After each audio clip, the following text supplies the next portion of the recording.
Today, we're going to be talking about Nintendo's recent push to sell you a lot of stuff that isn't a video game. What's going on with that, huh? What is it? It's just stuff, but It's a lot of stuff. over the past year, they have been throwing a lot of stuff at us that is not a game. Yes. That is still extremely expensive. Very expensive. So we want to dig into, try and get our hands around, like, what is going on? Why are they doing this? Are we interested in this at all? And is this becoming like a bigger focus for Nintendo? Yeah, and is it becoming a distraction from the games that we actually want from Nintendo instead of the plastic stuff Yikes. that costs hundreds and hundreds of dollars? Yes. It's a little crazy, right? That's all coming up soon. And remember, it is almost the end of the month, so there's a lot going on. First of all, it is almost the end of our big Patreon promotion for the month, where you can get up to 25% off of our $5 and $10 tiers if you're going monthly, if you're going annually. Just use code Kit and Krysta when you're going through that. When we get into February, this code goes away. That's true. And who knows when we're doing another one of these. Probably not for a real long time. No. So if you are thinking, if you're interested, get into our Patreon community. Now is never a better time. Yes. We have so many things in there: spoiler cast, story times, gameplay videos, bonus Q&As, behind the scenes. Yes. All of that exclusive content. It opens the vault of all of those things get it all. to you. It's exciting. Speaking of spoiler casts, that's another thing that happens around the end of the month. Yes. Our Mario movie spoiler cast has been recorded. It's coming Yeah. out around the end of this here week. And we have also been taking some steps to prepare for the spoiler cast for next month. But it hasn't gone the way that we expected. Oof. Now- Now it's been dramatic in the Kit and Krysta community. First of all, real quick on the Mario movie spoiler cast, that is also a watch along. Yes. So it's a big chunky piece of content, as Right. they say. We have the spoiler cast, which is several Right. hours long, and then we have the watch along, where we basically are reacting to. It's like a commentary It's a little of the days of director's yore. cut. Yes. We're not the director, but I wish I was.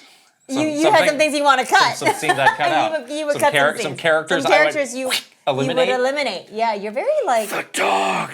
you're very I don't like that dog. anti-dog. I You're don't like that. anti-Francis. I don't like that dog. That dog is real cute. Yeah. You don't like the dog. No. Anyways, so we had said for the February spoiler cast, we'll do a fun poll between two games that we're both really interested in playing. One is Dispatch, and one is Final Fantasy VII Remake. Because we ourselves could not decide. We were like, gosh, this is hard. We I don't know. ourselves could not decide. These games are coming out very close to each other, so both would be perfect Yes. for a February Right. spoiler cast. So we were like, why not take it to the community? Yes. They'll help us decide. Surely we will get a definitive answer out of this Surely poll. we'll get it, and surely it'll be fun for all. Let me tell you, it was not fun for anyone. None of these things happened. It started a civil war among the Kit and Pick a side. Krysta community. It got real heated. There were some very dramatic moments, and worst of all, after so many days, and so I think we were upwards of nearly 600 votes, 50-50. So thanks for nothing, people. Yes, the poll got hundreds of votes and ended on a literal tie. I have the screenshot here. For those who do not believe, that think we're like cooking the books or something, literally 50-50. This is not what I wanted. Counted the exact same number of votes. How did this happen? This is impossible. This is ridiculous. The probability, we need some statisticians out there to tell us, like, what were the chances of this ever happening? This is 100% not what you were supposed to do. I can't believe it. Failed the assignment, everyone. You failed. You know what this means? Never again. So we're never doing this again. But I guess there's some good news. Yes. What it does mean, The February spoiler cast, though, will be both games. if we can't decide and the community can't decide, our obligation is to do both. But I'm telling you right now, we're never doing this again. No. We're never doing this again. Because doing both is a lot of work. I'm very excited to play both games, but that's a lot of time. Editing a spoiler cast is many blood, sweat, tear hours from yours truly. So while I'm excited to do these for you guys, I'm kind of not super excited about literally doubling my workload for the month of February. No. So, yeah. I'm excited. You don't have to do anything. I don't have to do anything? You have to be here to record it. Oh, I don't have to play these games? I don't have to do anything? Oh, I get to do all the... I don't have to be on the podcast? I get to do all the fun things of playing the game and talking about it, but not any of the production behind it. Okay. Great. Interesting take on this. Great. Well, before this whole thing falls apart, let's say there's one more thing happening that you should check out, which is our Super Kitten Krysta, all about our month with the Analog 3D. Yes. Which is a great new system for Nintendo 64 fans. That's right. And we have really been putting it through its paces. You disassembled a Nintendo 64 cartridge. And saw what was stuff. You saw what was in, now. I saw the guts. You now know how to identify a fake from a real. A fake Nintendo 64 cartridge. We had to go on a run down the street to buy some special screwdrivers. We did. We didn't have enough. We need more screwdrivers. Apparently, we needed screwdrivers. We also discovered a new retro game store plus like card trading place in our neighborhood, and checked that out, which was really cool. And also a fascinating look at people that resell stuff. That was an interesting window into that world. Yeah, we had this thing happen. So we were there, we were browsing, and we were there right as it would opened. Yeah. And there was kind of a rush right then and there, but we weren't really paying attention to what was going on because we were very focused on looking at all the games and picking out something that we wanted to play and get.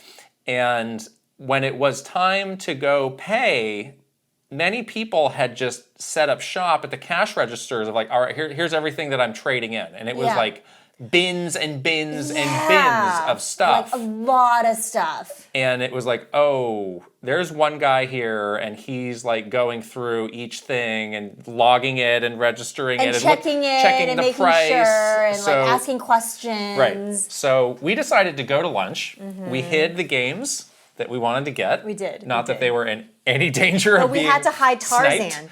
We had to hide them, so we went to lunch and came back an hour later. They were still there.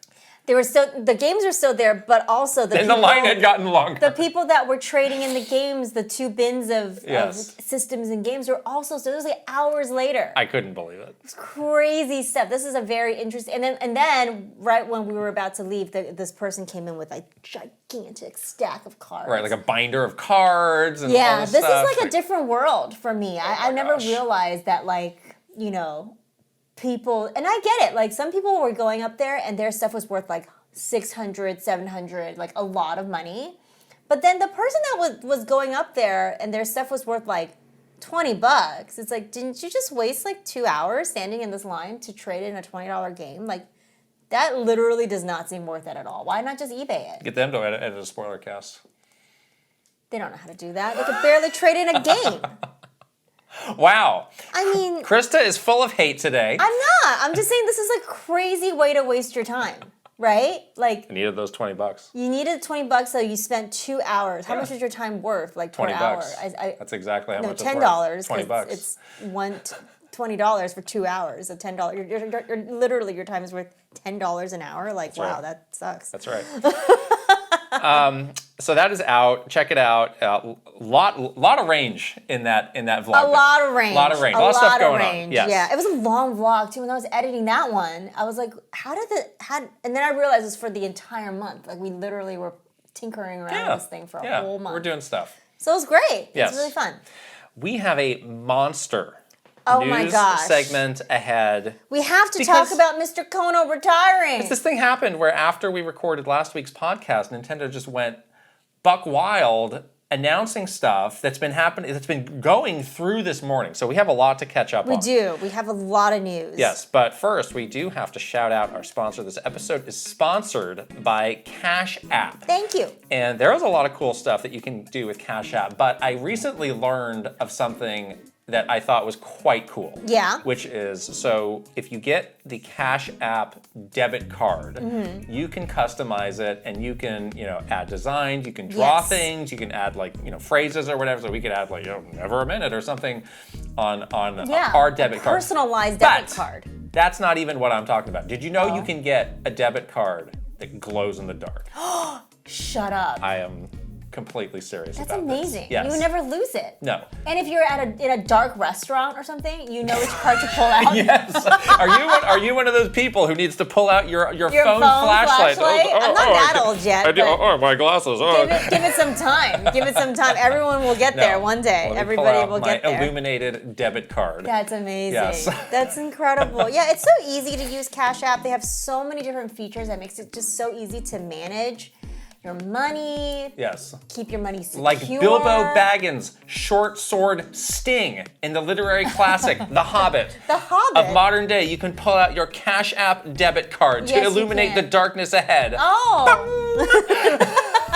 That'll defeat the evil. Yes, that will defeat the evil. Yes, it will. All right, Cash App just released a new status program for the way people actually spend called Cash App Green. It unlocks new ways for you to pay, get rewarded, and easily grow or manage your money on your terms.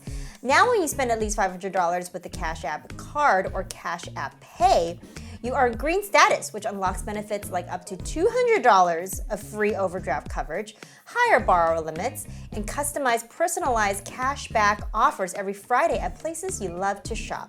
Turn everyday spending into status with Cash App Green. Download Cash App today or visit cashapp.com/new to learn more about this and other great features launching now. For a limited time, new Cash App customers can earn $10 if they use the code CashApp10 in their profile at sign up and send $5 to a friend within 14 days. Terms apply. Cash App is a financial services platform, not a bank. Banking services provided by Cash App's bank partners. Prepaid debit cards issued by Sutton Bank, member FDIC. Cash App Green overdraft coverage, borrow, cashback offers, and promotions provided by Cash App, a Block Inc. brand. Visit cash.app/legal/podcast for full disclosures. We'll put the link here with the QR code for you to scan and in the description below. All right, news.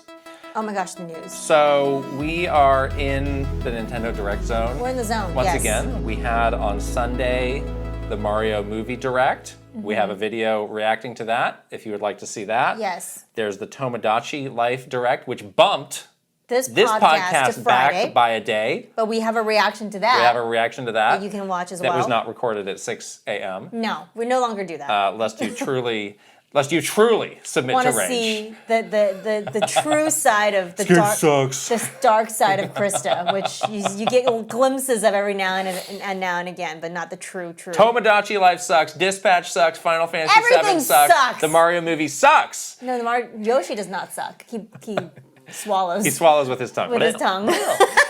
But now we have rumors of another Nintendo Direct coming potentially next week, potentially February 5th. Right, which is next Thursday. Per the Nate the Hate podcast, which we were listening to. We were. On our little drive. You said to me on our drive to the retro game store, I don't want to talk to you. I don't like you.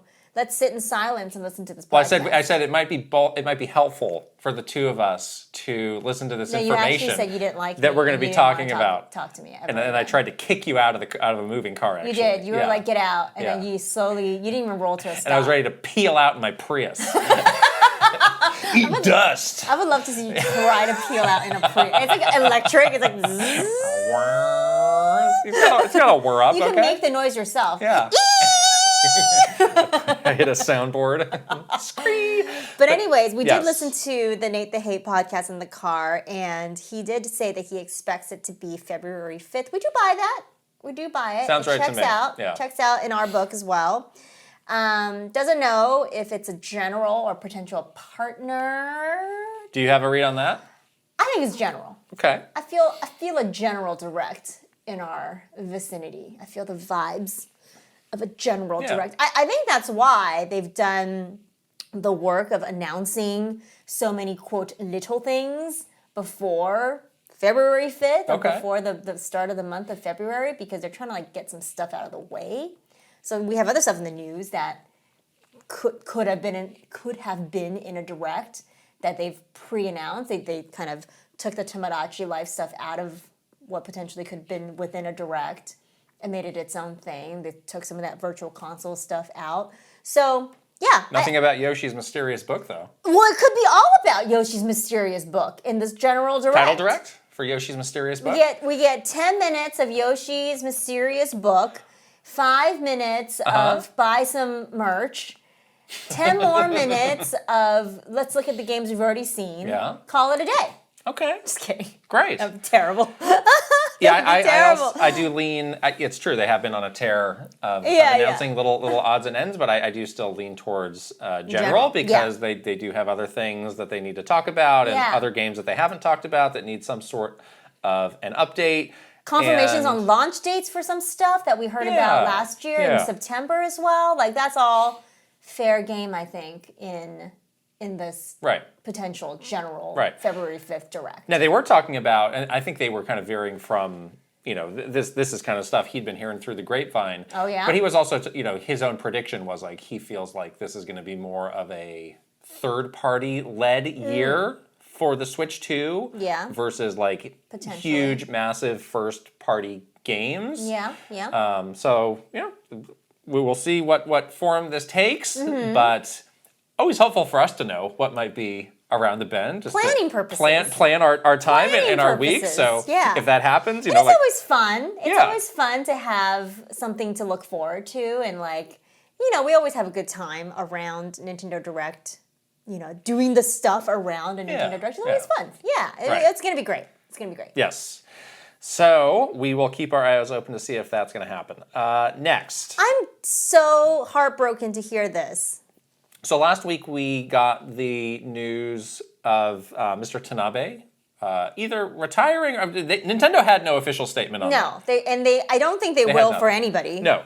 Apparently. So he has either left or is in the process of leaving Nintendo. What we know is he's done with Metroid Prime. And then a few scant days later, there was this other update that Hideki Konno had left Nintendo as of July 25th, 2025. He had left. Right. So months and months had passed. And this was just publicly available on his Facebook page. Yeah. I am Facebook friends with him. I could have seen this. I could have broken the news. You were not on Facebook. You're not a boomer. Believe me, I wasn't. What a shame I wasn't on Facebook. You're not 60 years old like Mr. Konno is. Yes. So I guess it's like unless the person that is retiring decides to either publicly do an interview or post on their own personal social media accounts or publicly say it, like Nintendo will never acknowledge these people, which is like kind of weird, but whatever, you do you.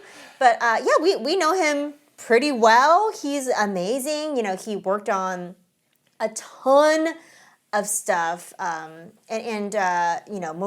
well known Mario Kart series was kind of his the biggest chunk of his career. Right, so he's another one of these OG developers. OG. So he's only 60 years old. So he's 5 years from the retirement age. We talk about that 65 milestone a lot, and also Mr. Tanabe, he was not 65, so interesting. Over it. Interesting that these people are leaving before they even hit that point. So he was the assistant director of Super Mario Brothers 3.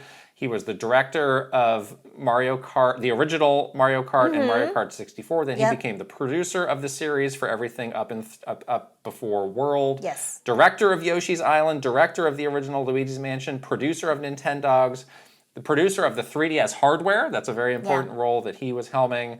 And then after that, he became the lead on Nintendo's mobile business, which I guess that's a job that could lead you to want to quit. Yeah, that's what I was thinking too. Yeah, we knew him very well because we were in that same era with him, working on a lot of the 3DS stuff. I worked on nearly all of the Mario Kart games on 3DS, on DS. I worked on 3DS hardware, so yeah, I knew him pretty well, and I remember hearing.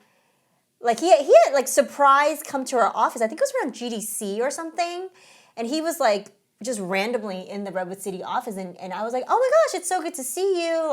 We haven't worked on anything together for a while. And he's like, oh, that's because I'm on the mobile stuff now, and I was like, really? I mean, he didn't look like he was upset by this or anything like that, obviously. He was just factually telling us that he was working no longer on producing, games on Nintendo hardware, but working on the mobile stuff.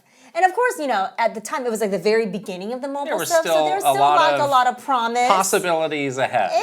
Yes. And then you worked on mobile with him for a while. I did, yeah. And it seemed to be, chugging along. And then, of course, as the years went on, that that mobile business just was kind of hit or miss, mostly miss. And then now they're just not really doing much. There's not much of a focus at all. So I do wonder, and this is all conjecture, like I do wonder if he's like, well, it's not really happening. So maybe it's just a good time to like hang it up, you know? I could see that happening. Yeah, I mean, it was at the time, you know, it was a big vote of confidence because it's like, oh my gosh, you're taking one of these blue chip developers and making him the lead on this mobile stuff. Boy, we must be going places with these mobile games, and we sure didn't go anywhere. Yeah, and it was also like, you know, anybody that started to work on mobile, it was almost like an honor. Because you were tapped to work on it, and it was like positioned to you. And I think everybody in the company was like, wow, that's like, they would only put the best people on this because it's like, this is the future. The future of Nintendo is in the best hands. Sure wasn't. And it was like, you know, Mr. Konno was part of that. And like on the NOA side, you worked on it, and some other people that were like pretty like high profile. So it's like, at the time, it was like a big deal. Like, I get to chart the new path for Nintendo. And then, of course, it ended up being not so great after a few years. Right. And I worked on it, like, in the later stages of it when it was, like, struggling. I worked on Mario Kart Tour, and I was like, this is really not happening. And then it was just tough. Mobile was so tough, and I wonder if it, like, grated on him, you know, after a while. Like, this kind of sucks. Yeah. Right? And then, and I do wonder if that was like, well, it's like, well, I did enough. I'm good. I don't need to wait the extra 5 years. I'm kind of, maybe he's like leaving and he has like one more project that he wants to do independently too. Like that would be great. I would love to see that. Or again, always like too many people shocked. Like maybe he's truly retiring and hanging it up. And maybe he is. Yeah, maybe he's like gonna just exit the scene. If you have the means to retire before the official retirement age, why the heck not? You feel like you have accomplished everything that you want to accomplish, then that is certainly an option as well. He's amazing. He's one of the nicest people ever, just the sweetest person. And I mean, of course, as always with all of these people that are leaving Nintendo, all of these like legends, we just wish them the best. And of course, if you didn't actually retire and wanted to do something independently, like I would be all over it. I would be so excited to see that. But yes, I wish him the best. So what is going on with these developers just vanishing under cloak of night? I know. Take your banker's box and leave at midnight. It kind of tracks, you know. Oh my God, that's so sad. He's like the little Mario Kart statue. He's just like walking down the dark hallways of the dark. The door slams behind him. The dark, identical hallways. And don't come back. Don't you ever set foot in here again. No kidding. It tracks because Nintendo, it's so all about, like, it's not about the individual, it's all about the game and the collective, like, it's like the Borg mentality. Like, we're all the collective. So, of course, they would not acknowledge this, like, man's, you know, how many years was it since he was at Nintendo? It was, like, a lot. 40, something like that. Sure, really long. Let's call it that. A real long time. Like this man gave his like entire career to this company, and there's like not even a single word of acknowledgement or you know, good luck or anything. It's like that's so harsh and like mean, but it totally tracks, you know, for Nintendo to do that. And then like I can see it being like a policy almost where it's like, yeah, we're across the board, no matter who the heck you are, if you retire, we won't be making a big deal of it. And if you want to publicly do whatever after you leave the company, you know, go for it. But as Nintendo, like, once you leave, like, see you later. You know, or we sometimes get questions of like, well, why do you think, you know, some people at Nintendo don't like you doing what you do? And it's like, well, we've seen enough of examples of this where it's like, it's this unwritten rule of like you kind of take this stuff with you and you go crawl into the woods and you keep it secret until you drop dead. Take it to the grave. Until you drop dead. And there's no like piece of paper that says you have to do that. But it's again, just like this, culturally, that's kind of the expectation. Yeah. So I go back to the question we asked in the Mr. Tanabe video is what's going on with Mr. Sakamoto? And that's going to be very interesting to see when Tomodachi Life comes out. What is he in the credits? Right. Or maybe he's, is he included? As of recording this podcast, we have not seen this direct yet. Well, what's going to be in that? Well, what if he's hosting it? He ain't going to be hosting it. It's going to be faceless VO. Or hopefully Mies. Sure. Yes. faces. Right. But if he's listed as special thanks or not listed at all, then that's going to be very Telltale sign. telling. Yeah. That maybe he We has need a mole. moved on. Who can be our mole on the ground to figure out what's going on with these people? We got to find an in. Yeah. I would love to talk to these people, even if it's not for anything public. I would just like to talk to them. Like that would be Hey, really Mr. Konno, nice. you ever edit a spoiler cast? You want one You last want a thrill? job? You want one last thrill? You want one last thrill, Mr. You Konno? can either edit the dispatch or the Final Fantasy VII Remake spoiler cast. Take your pick. We got to do both. Take your pick. You've done Mr. a lot of Konno. amazing things in your career, but you You know bet you what? never did this. I guarantee you this, though. Editing those 2 spoiler casts, better than working on Nintendo Mobile. I guarantee you this. I guarantee. Then what's with all the complaints? Virtual Boy is Talk about another coming thing. on February 17th, and Nintendo is coming to NSO, I should say. They've detailed what games are coming as part of the launch and which are coming later. So these are the games that they confirmed for February 17th. Galactic Pinball, Telero Boxer, Red Alarm, Virtual Boy, Wario Land, 3D Tetris, Golf, and the Mansion of Innsmouth. Surely you have heard of all of these games as the true classics that they are.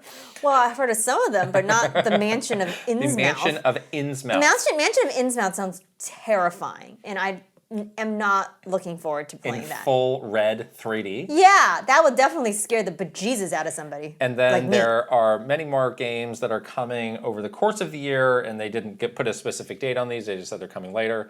Mario Clash, Mario's Tennis, Jack Bros, Space Invaders, Virtual Collection, Virtual Bowling, Vertical Force, V Tetris, Zero Racers, which notably was previously unreleased, and D Hopper, which was also previously unreleased. Interesting that cool. Mario's Tennis is not, because that that was the launch game. Right? That was the main For thing that they were Virtual- pushing for Virtual Boy.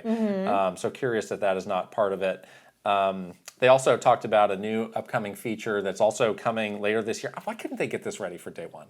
You can change the color. Yeah. If red is not your thing, terrifying you to can you? change the one color of the graphics To what color? to something else. Like white? I think they showed like a yellowish thing. That sounds equally terrible. Yeah, I mean, maybe you can just go with like a black and white kind of thing. I don't know. Why not just a white? Why isn't this ready day one? Is this that hard to do? I don't know. How later is later?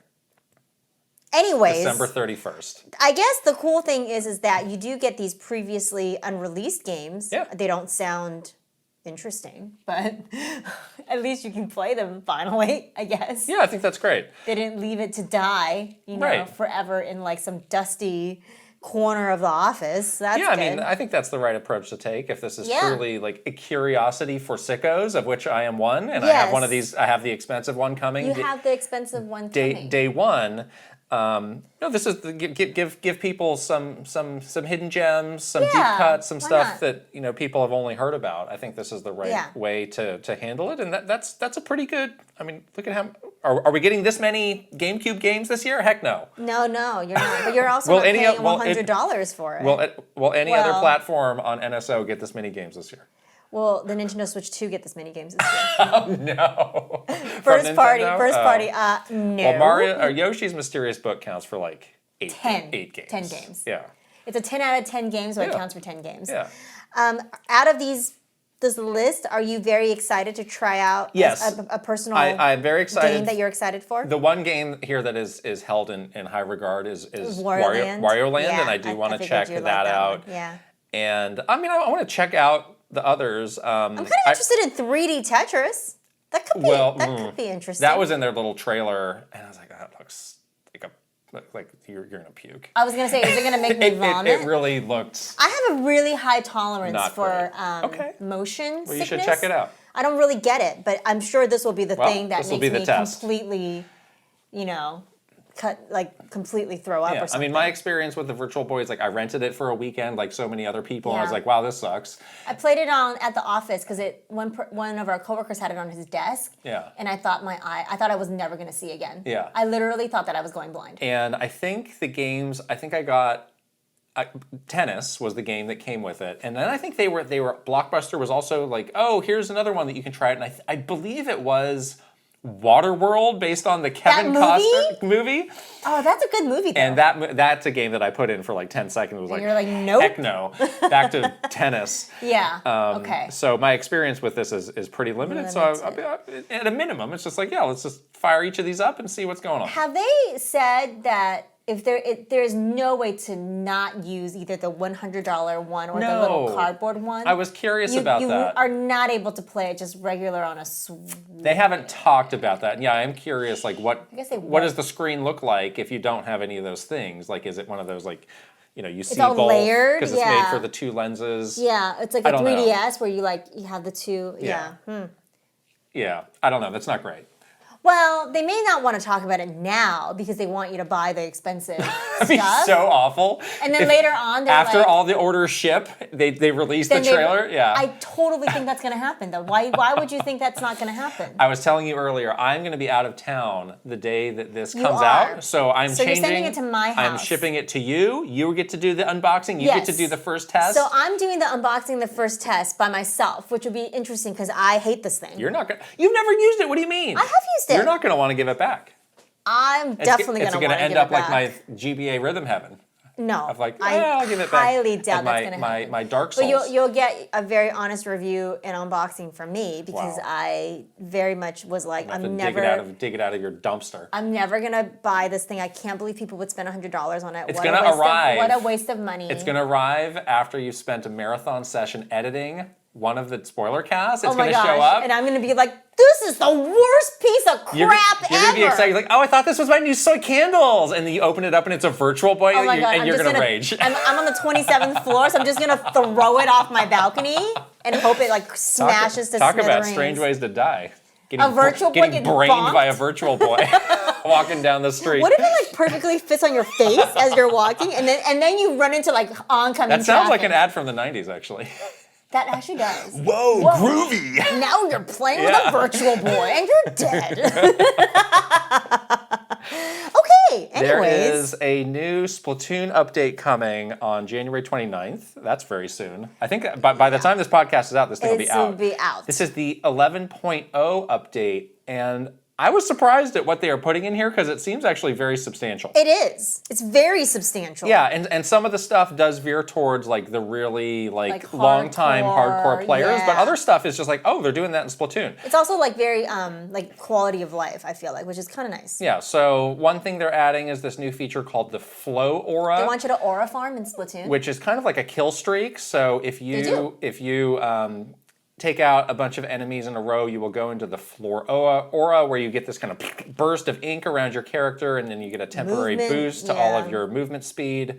And then you can extend that by getting more kills or more assists. This does not bode well for me. So this is for who is terrible at Splatoon. Yes, you need to be able to get multiple kills in a row. Yeah, to activate this. I get like 1 kill per like 6 games. Yes. So this other thing, this is what I'm most curious about. They're adding a health bar. That's so interesting. That's so unlike this game. I agree. It seems it's like supposed to be like a casual, like pick up and play shooter. Part of the experience of like, oh, am I close? I don't know. And then you get like more and more covered with ink, but you never really know how close you are to like splatting somebody. So they're just adding a straight up health bar, and you can see weird. Go down and it'll slowly come back. And they said that that's for opponents and for your team. Can you toggle it as well? on and off? I don't know. Oh, I don't know. But that's an interesting. I mean, that's kind of. Most shooters that have a competitive side, like they don't really tell you. That's kind of part of the question of like, well, is this going to take them out or not? Why they added that? I don't know. Like, what's the reasoning behind it? I have that same question. It seems out of character. And is this something where like, would they ever take this away? Or were they like getting a lot of feedback from core Splatoon players that are like, add a health bar, add a health bar? I've never heard. I don't know. Of people asking. I mean, I'm not super plugged into the competitive Splatoon community, but it's not like, there's the outcry. Like, Splatoon would be so much better if you add a health bar. Yeah, I don't know. It's weird. That's what makes this so interesting and curious. And then they're also changing the sizes of the hitboxes. That's good. For the characters when you're in the kid or squid forms, and then also like the size of certain weapons, like the shot of those, what the area that those those were sometimes cheap people with the big rollers, like it felt like a little cheap. So maybe they've adjusted that hitbox. What was cheap about it? That you just kept getting rolled over? Too easy to get killed. Okay. Interesting. You know what we should do is play this in the next meetup. That's what I thought too. I thought that could be fun. And then we can try it all out with everybody. This was actually really fun as a meetup game for our community. I really enjoyed it. So, and I feel like every time I play it with our community, I'm like, this is so fun. And then I never want to play by myself for some reason. I'm like, I never gravitate towards this game when I'm alone. It's a pretty yeah, it's pretty big update for a game that's been out this long. And you wonder, are they doing a dry run on some of these features for like the next Splatoon game, or just is there like a Switch 2 edition coming testing some things out soon or something? Yeah, who knows? I wonder if it will get the Splatoon edition treatment. The what? Splatoon. I'm sorry. The Splatoon edition? Sorry. Switch 2 edition treatment. Well, they already like an Animal Crossing kind of thing. They already did the update for it. They did. Oh, they did. Yeah, you're right. I forgot about that. I mean, that was more of a visual update than anything. Yeah, I guess so. So maybe okay. I don't know. Interesting. Maybe closer as a warm up for Splatoon Raiders. Yeah. Remember that? No, that's another game that could be in that Nintendo Direct. I'm only thinking about Yoshi and the Mysterious Book. I don't have any space in my head. That's occupied my entire headspace. For anything other than Virtual Boy and Yoshi's Book. Yeah, exactly. Yeah. Maybe put the Yoshi's Book in the Virtual Boy. Can I read a book? Can I read Yoshi's book in the Virtual Boy?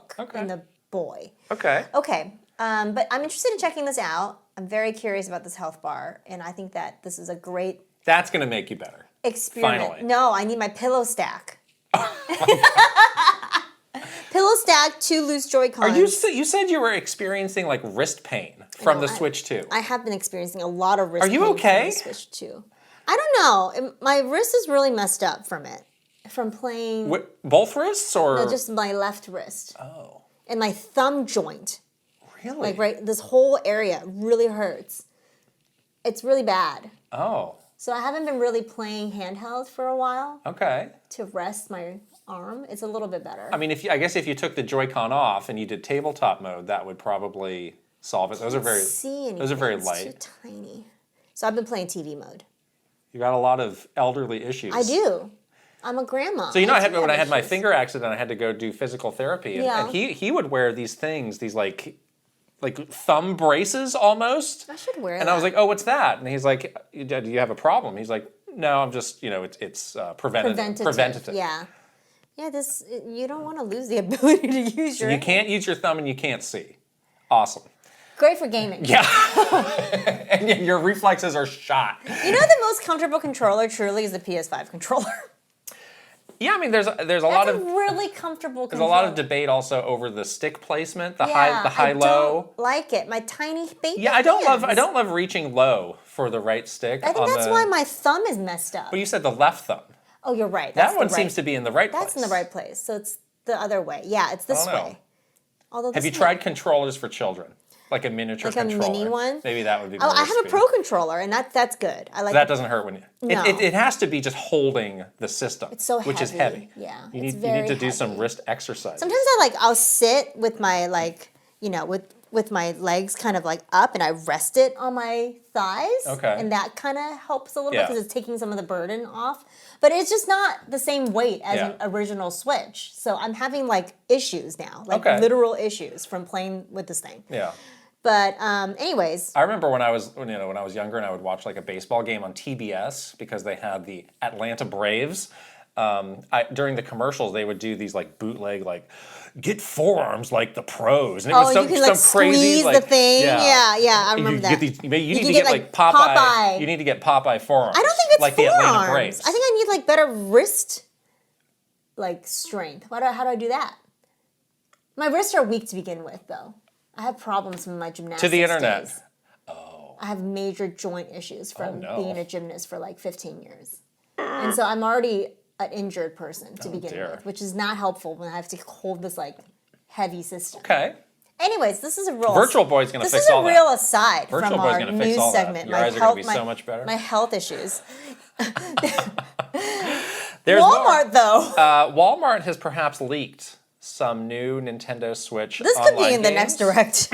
And They just got this graphic, which looks like an official Nintendo graphic. Surely does. That has a lot of stuff that we have already seen and is already out on NSO. But if you look closely, you might see Metroid Prime 2. You might see You it. might see Pikmin 2. Oops. 2 GameCube games that are not announced Oops. or available, Oops. have not been talked about. This is so typical, is when they like have updated what they call it POP, which is like graphics you put into a retail store, and they need to send it to them a little earlier so they can print stuff physically in a store. And this is so typical of like we always would hear from like the retail team, like, we're sending the graphic to Walmart, to Target, whatever.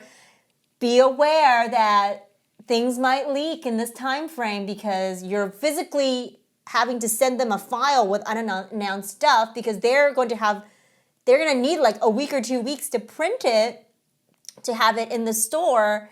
And if this stuff is supposed to be in like a February Nintendo Direct, that this timing completely makes sense. It's like, whoopsie. This was just on the website, and it's been taken down. Yeah.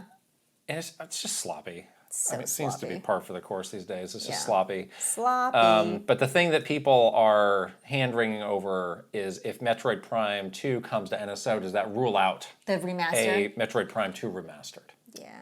Yes? You think so? Yeah. I think the ship has kind of sailed right now. On Metroid? On Metroid Prime for a little while. I think everyone, Nintendo included, retro studios included, just needs the dust to settle a bit. Like, imagine, just put yourself in their shoes for a minute, where like you remastered the first one and whatever else, and then you spent so long making this new game, finally comes out, and it was like dramatic and annoying. It's just like, I need to step away from this. Well, I need to step away from this. There seemed to be a lot of people who thought that it was a foregone conclusion, that after they did the first one, we were definitely getting the second. I mean, obviously not. And the third. Right. And it's like, I don't know, it seems like it was a lot of work and effort to do the first one. And again, like, we have our theory that they did that to ramp up all of their staff of like, hey, here's how you make a Metroid game. Remember this? Remember how to do this. So also teaching all the new people that they had to add to their stuff because they like let everybody go. Right. I don't think it would rule it out, because again, we still have the case of Wind Waker, where old Wind Waker is on NSO, and there have been rumored for years that there's the HD version of that is coming. It just might not be for a little while. I don't think it's going to be anytime soon. If this comes out on NSO, I will play this though. You have never played this one. This is the one that I've never played. Oh, this one's good. And you'll like this one. I realize it'll have the old school controls. It's fine. Who cares? I'll muddle through. This one is good. I think you'll really like it. This one is good? Yeah. As opposed to the one that it's bad? I mean, out of the trilogy, it's like 1, 2, 3 in that order. Although on our community, when this leaked, I was looking at our Discord. And people saying the same stuff that really like scared me away from it the first time. Of like, oh yeah, this part's a little tedious, or oh, those enemies are bullet sponges. Like, well, that is kind of what these games are. This is why I didn't play this in the first place. Well, it's kind of what these games are. Okay, I'll check it out. What do you expect? There was a big update on Mario Wonder, and that game's Switch 2 edition, which is coming on March 26th. So previously this was spring. Right, and now it has a date. We guessed wrong, because we said, oh, surely that will be April or later, sometime after the fiscal. Yeah. Wrong. March 26th, 2 days before my birthday. Oh. Would you like an elephant Mario amiibo? I might actually. Okay. Not this. I want the elephant. You don't want Prince Florian. No. You want the Toad, though. Yes. Yeah. Even though he got a little watering can. Oh, interesting. Even though the Captain Toad one is tainted by that awful talking stupid flower, you still want. Yeah. Maybe we can rip the flower out once we get it. Like, cut it out. Please don't do that. Really? No. Why not? No. I'll just very carefully take a little. No, I don't need DIY body horror for my amiibos. So, get ready for this. The title is Super Mario Bros. Wonder Nintendo Switch 2 Edition plus Meetup in Belleville Park. Why is it so long? Plus Meetup in Belleville Park? Yes. So that there is just are the worst name ever. Really leaning on the multiplayer side of this. So they've added 17 multiplayer focused attractions, they're calling them. you can now play as Rosalina. This is cute. I like this. They have added Luma as a special character, calling it a co-star. So Luma can attack, but it does not take damage, and it kind of floats around. Cool. And you can play with the mouse. You can play with the mouse Fun. if you want. Also, to make it more accessible, they've added this assist mode where nobody takes damage, and if you fall in a pit, you just pop right out. Oh, wow. Opposed to previous... Nabbit was the character that was kind of invincible. Yes, Nabbit was like the sort of... What happened if Nabbit fell in a pit? I think Nabbit still fell in the pit. So you lost a life You with would Nabbit. lose a life with Okay, Nabbit. so this is like truly like... no fail mode. Yeah. Yeah, okay. Baby mode, as we like to call And it. you can pick whichever character you want to It's like do a mode that I need, honestly. Yeah. The upgrade is $20, Yeah. so that means this is the next $80 game if you're buying it fresh. Ooh. Did you get a lot of And stuff? there are 3 new amiibo, which we talked about, the Elephant Mario, Captain Toad, and what's his name? Prince Florian. Florian? Prince Florian. That's going to be coming to the bargain bin soon. Elephant Mario's real cute, though. Those two are great. Mario's cute. And Captain Toad? Captain Toad is so cute. Those Captain look, Toad those is look awesome. adorable. And they're $25 each. So It's a little bit cheaper than Kirby. yeah, I'm wondering if they are, well, that's not hard. I'm wondering if they're learning, like, yeah, these amiibo were a little steep. A little steep. How much were the Metroid ones again? Was the Samus one $20? That one was like, $25? I think that one was 30, and then the one on the Viola was 40 is my guess. Is it 35 or 40? Okay. 25 is like kind of the upper limit. That's kind of the limit of Yeah, what upper limit. You know what I got? I got the Banjo-Kazooie amiibo. Oh, from Smash Bros? Yeah, because again, we had David Wise on. I was playing banjo. No, we had Grant Kirkhope on. I'm sorry. We had Grant Kirkhope on. Oh, that and we were is playing banjo, blasphemous. And I didn't have that amiibo. I was like, I don't have that one. I should get that one. Yeah. That's a good one. Yeah. It's cute. They're also releasing this awful talking flower. Wait, I wanted to ask you if you're getting this update. You are, right? Oh, yeah, I'll get it. Although The multiplayer was pretty fun in this game. Remember, we thought it was going to be sucky, and then we played it, and we're like, no, this is actually pretty good. I kind of would just prefer like a More whole levels. other You want more levels. world or something. Yeah, you wanted more levels. Yeah. Did you 100% this game? No. Okay. No. I'd like to go back to it. I feel like where I left off was those really, really hard challenge levels. Yeah. And I think I did like 3 of those, but I didn't finish that world because it was hard. Okay. So I guess that's a reason to go back and check it out. But I actually really did like the multiplayer, which I thought was going to be lame, but ended up being fun. They had some good ideas Once in there. again, we had a meetup, and we had our community. Remember we did a meetup in this, and it was so much fun. Yeah, it was fun. Like that was great. Yeah. And I want to try it, Rosalina. So I will get this. $20? It's kind of expensive. And you also want to get the talking flower, which I is don't. out I on hate this March 12th No, I don't want this. at, quote, select retailers, which seems to just be the My Nintendo store and the official Nintendo stores. Yeah. Yeah, these Walmart saw this and was like, yeah, no. We'll leak We're gonna draw the line We're gonna go here. ahead and leak some Yeah. games, but we would We're never so take mad this. that we're going to start leaking because you tried to sell us as garbage. It says just random things throughout the day, which sounds like could not be more annoying. Could I hack this? That was my question. To I was say like, Krysta phrases? no, could I hack this, change its voice to like Pierce Brosnan's voice, and have it say like, "You're so beautiful, you're the queen of the world, you're always right, everyone else sucks compared to you," like things like that, like Okay. affirmations. I don't think you need any more encouragement. I think I need much more. That's my feeling. I have to deal with you bringing. You me can down use every it as an alarm, day. No. and I don't. There's only one button, and I don't know how you program it. I guess Like it's gonna talk to you, like 1, wake up, 2, wake up, wake 3. up, wake up. 14, 15, 16, 17. Yeah, it'll tell you to wake up. But saying it in that flower I think voice. so. I think so. God, this is like a dystopian era that we're living in. Imagine your world where you wake up and you put your head into a virtual boy. Yeah. And then the way that you wake up is some flower talking to you Yeah. and saying stuff to you. And then you're just spending money. I can't choose between this and the Alarmo of how to wake up. Alarm was way better. Is it? It's a lesser of two evils. We have an Alarmo, right. and honestly, I've grown accustomed to Oh, it. you like it now? I don't like it. I've grown Oh. accustomed to it. It does. You tolerate it. It does chime every hour, Yeah. and we changed it recently to the Animal Crossing theme, Mm-hmm. which is cute. But this just seems so dumb and so annoying. Like, why? Okay. Moving on. right. There is an update for Donkey Kong Country Returns HD. And remember when this came out last year, it was kind of a humdrum game, and people were saying like, oh my gosh, there's some things that are even, less, the game's less detailed than it was like when it was on the Wii and on the 3DS. So they fixed a lot of that stuff. They have added Dixie Kong as a playable character. There is this new turbo attack mode, which looks kind of weird. It just looks like it's like sped up the game. So that game does not need to be sped up. So it's not even just for speed running. It's like everything moves faster. Oh, that sounds so hard. So I guess if it's just like, I don't get it. No. And then, better resolution, better load times, and you can now game share, which is a nice feature. Very good. So pretty random that they would do this. Let's take our first question from Patreon here. This is a question from Zonai Researcher. With the Donkey Kong Returns surprise Switch 2 update, including Dixie Kong just announced, do you think Nintendo will continue to shadow drop free updates to Switch 1 games outside of Nintendo Directs?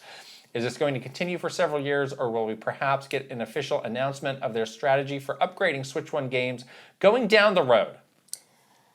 Yeah, I don't think we're getting some sort of official announcement. Well, they're going to tell you as little as possible. Exactly. But I do think that they realize that this is a big opportunity for them to keep Switch 1 games or keep games that are originally on a Switch 1, like in people's, like on people's radar, and make them feel like you can still play the library. There's like an incentive for you to play your backlog or your Switch 1 library on a Switch 2. So they're trying to just give you more reasons.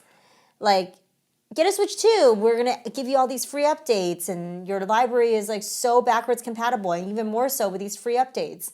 So I think that is the strategy. They won't tell you, and they won't tell you when they're doing it, but they realize this is very effective. This was one of our predictions going into the Switch 2, is that this becomes the new drip feed. That's right. That the NSO had inhabited before, of just like, out of nowhere, oh my gosh, here's this thing. Mm-hmm. And since their key metric is, engagement, how many people are actively playing the system, like this does... It works. It does bring you back. You might only play it once, but guess what? You turn on the system, it's like, all right, well, maybe I don't want to play this, but what else is there? What's on the eShop now? Is there something else that I want to get? So it brings you back into the ecosystem, even but for an hour. Yes, and I think most people probably, unfortunately, are in that boat of like, I'll play it once, again for an hour, and I'll never touch it again. Yeah. But it's kind of mission accomplished because it got you back. Exactly. They just don't want you to have it be like there's a Switch 2 just in a drawer collecting it's like, dust. I haven't touched that thing for a month, or I still have one of those. Of course, that's what they don't want. Very logically, the longer you don't play it, the harder it is to get you back. Right. So it's very logical that they would try to do this and also kind of surprise you. So you're like always have one ear to the ground, like, when are they releasing maybe the next game upgrade? I better keep paying attention to you. You know? Right. So. And sometimes it's very frustrating where there's so many people who are like, just give us the Xenoblade Chronicles X update, that who literally, you and me both stop playing that game, because it's like, hey, they're probably going to do that at some point, but I don't know, it could be 2029 and we could still be waiting for this. I know. Yeah. I guess we'll keep waiting. We'll keep waiting, and when it happens, we can make that the next spoiler cast. Yes. This next story irritates me. So in our Game of the Year podcast, we always have a category called It's Time to Stop.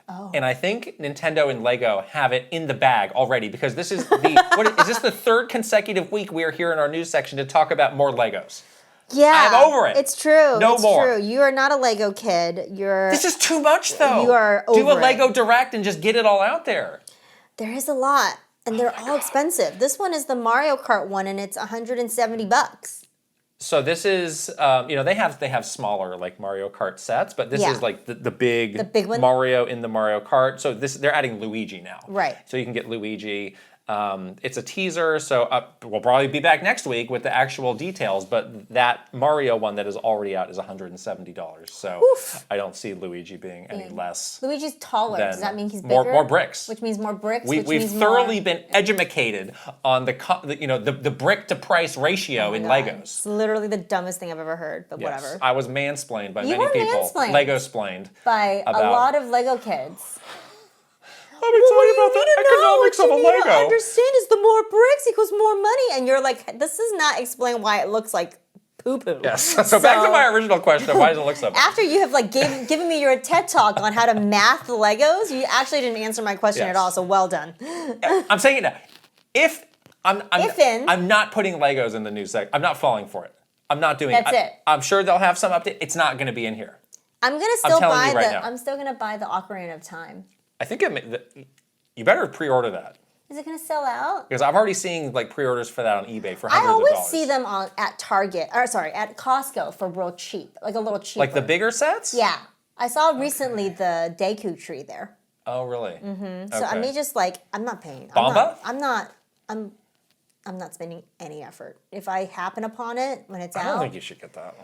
I'll get it and put it together because that looks pretty cool. But I don't. That That's costs a lot. like where I draw the That line. costs more than a Virtual Boy. I'm not gonna be like going out of my way to pre-order. Are you joking? No thanks. We have our own unique ways of wasting our money. We all have our vices. I buy 25 soy candles and you buy a Virtual Boy. Whatever. The Xbox Developer Direct happened. Yes, it did happen. It was pretty good. So there were 4 games that were covered, 3 of which were pre-announced. So let's go kind of through as the way they had it in the presentation. So they started with Forza Horizon 6. We already knew it was set in Japan. Yep. They have 550 cars, but do they have a Lot Prius? of cars. Do they have a Prius? Probably not in Forza. That's my big question. Gran Turismo, yes. Forza, no. I'm actually pretty excited about this. And the game I'm a is Forza coming fan. on May 19th. One day after my birthday. That is the Xbox and PC date at a TBD later date on the PS5. Not on my birthday. Would you wait for a PS, or how would you be playing this? I would love a PS5. PS5, yes. I need the graphics. So you're going to get this? Yes. Really? I like Forza a lot. What was the last Forza you played? I don't know this about you. I played Horizon 4, I think, was the last one I played. I think I honestly can't believe there's been 6 of these. Yeah, these are good. These are fun. Yeah, they're I good. have a wheel, too, at home. What? I'll show it to you. I did not know this about you either. You can play Forza with it and Microsoft Flight Sim. And it has pedals. Well, hold on now. The way you drive a car and fly an airplane are very different. It's basically like a wheel that you can use for both. HOTAS? Full HOTAS? Oh, yeah. What does HOTAS stand I for? don't even know. I don't know. Okay. But Wow. that's Speaking something of wasting money. That's something about Good to know that it's you're a pandemic purchase. really into It's that. real bored. I see. Really bored. Great. I needed to get out virtually into Okay. into the world. Okay. Anyways, This but one- yes, I'm excited about this. This one is a maybe for me. Forza? Yeah. Oh, I mean, really? I thought you've been into these racing games lately. yeah, but I may be burning out on Like them. the best one. I may be burning out on them soon, and it's also my take again as a very casual observer of these. It just seems like they mostly just change the location The story mode is good in this game. versus much else. So it's like, all right, kind of know what's going on in Japan. Do you? Yeah, I do. Catch a vibe and Next drive through game some cherry blossoms. was Game Freak's own Beast of Reincarnation, where we had Mr. Omori. Again, as we predicted, inside of Game Freak, well before Nintendo ever did. Oh, baby. So this game looked really good, and many people were saying, well, how are they doing this? Why can't Pokemon? Look, that was the big point Yeah, that's of always discussion. Of course, that's going to come up. And they actually did an interview after the Developer Direct where they talked pretty much in a good amount of depth about their process. So they said, hey, we're leading this, but we have brought in a lot of support studios. Right. So it does seem to be a very unique development situation.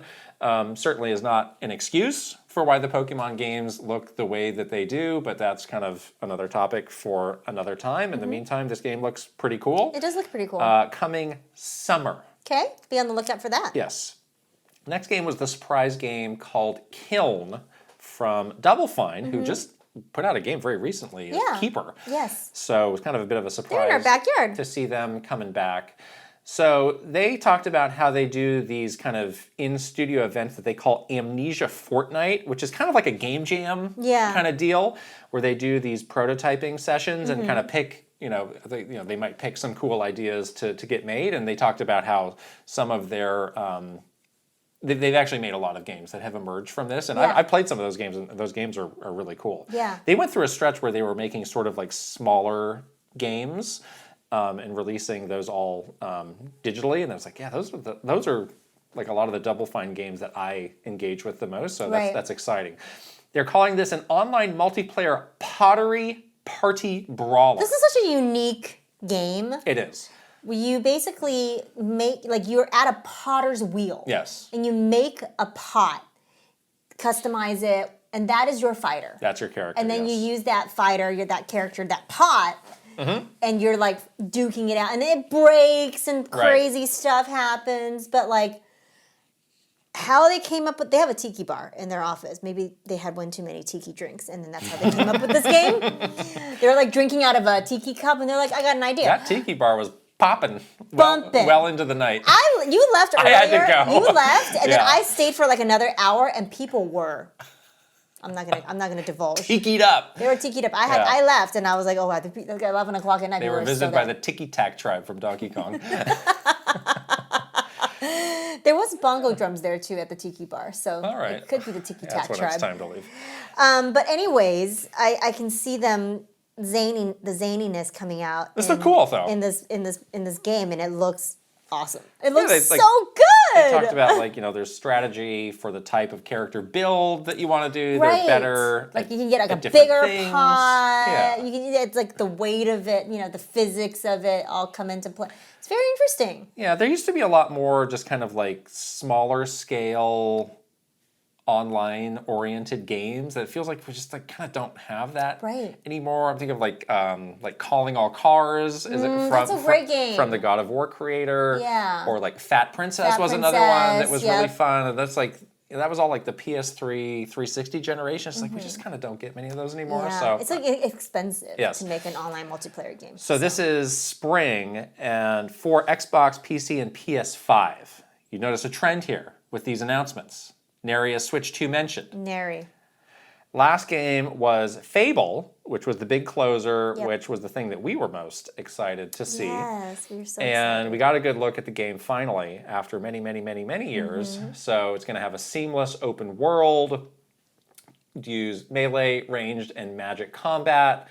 Full character creator. So there was that one character that we'd seen in all the trailers. You don't have to go with her. You can make whatever character you want. Yeah. Talked about how you'll still be making many decisions, and some of those will be present. Like they talked about how there's this giant who, like, if you choose to take it out, like the body of the body- giant will just be in your world. Right, the body And it will looks just like there's a lot of stuff based on your reputation. Like if you make a decision that Yes. you're always gonna piss off like one group of Right, people. right. Like if you're like really rich, then the poor people are gonna like hate you.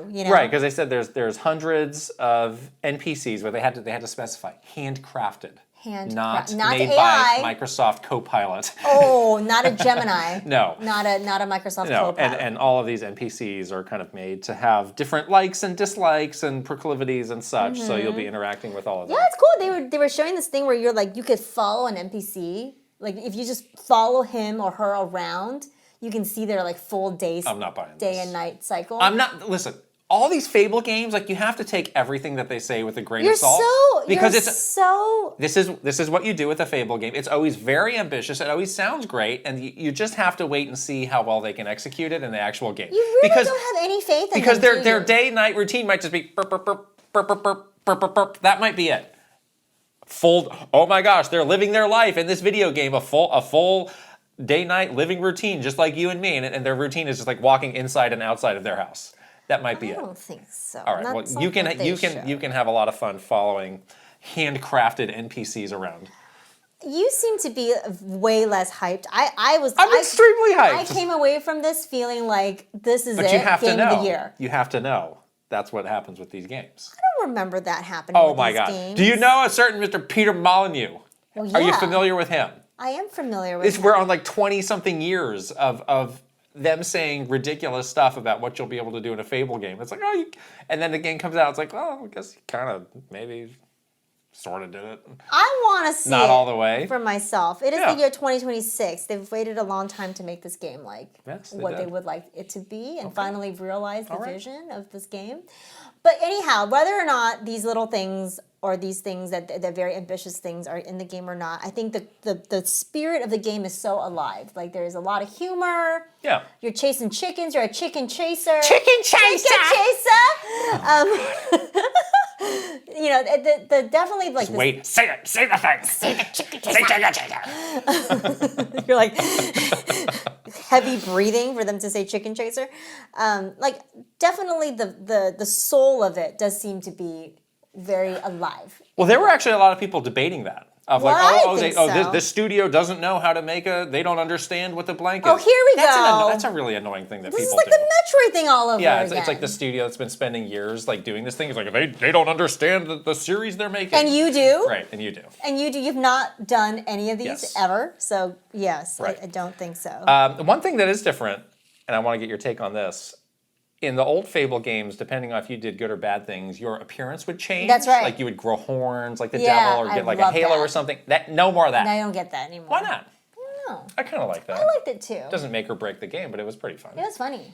Yeah. Yeah. Oh well. Okay. So this is coming fall for Xbox, PC, and PS5. Where were the Switch 2 announcements? We got asked a question last week, and you said they're going to announce they're going to say all these games are coming to the Switch say 2. maybe they'll say like Xbox and other platforms. Well, they didn't even do that. And keep it kind of broad. That's why we're having a But you're Nintendo right. Direct next week. You're right. You're right. They didn't do that, so maybe in the Nintendo I'm going to keep Direct. predicting.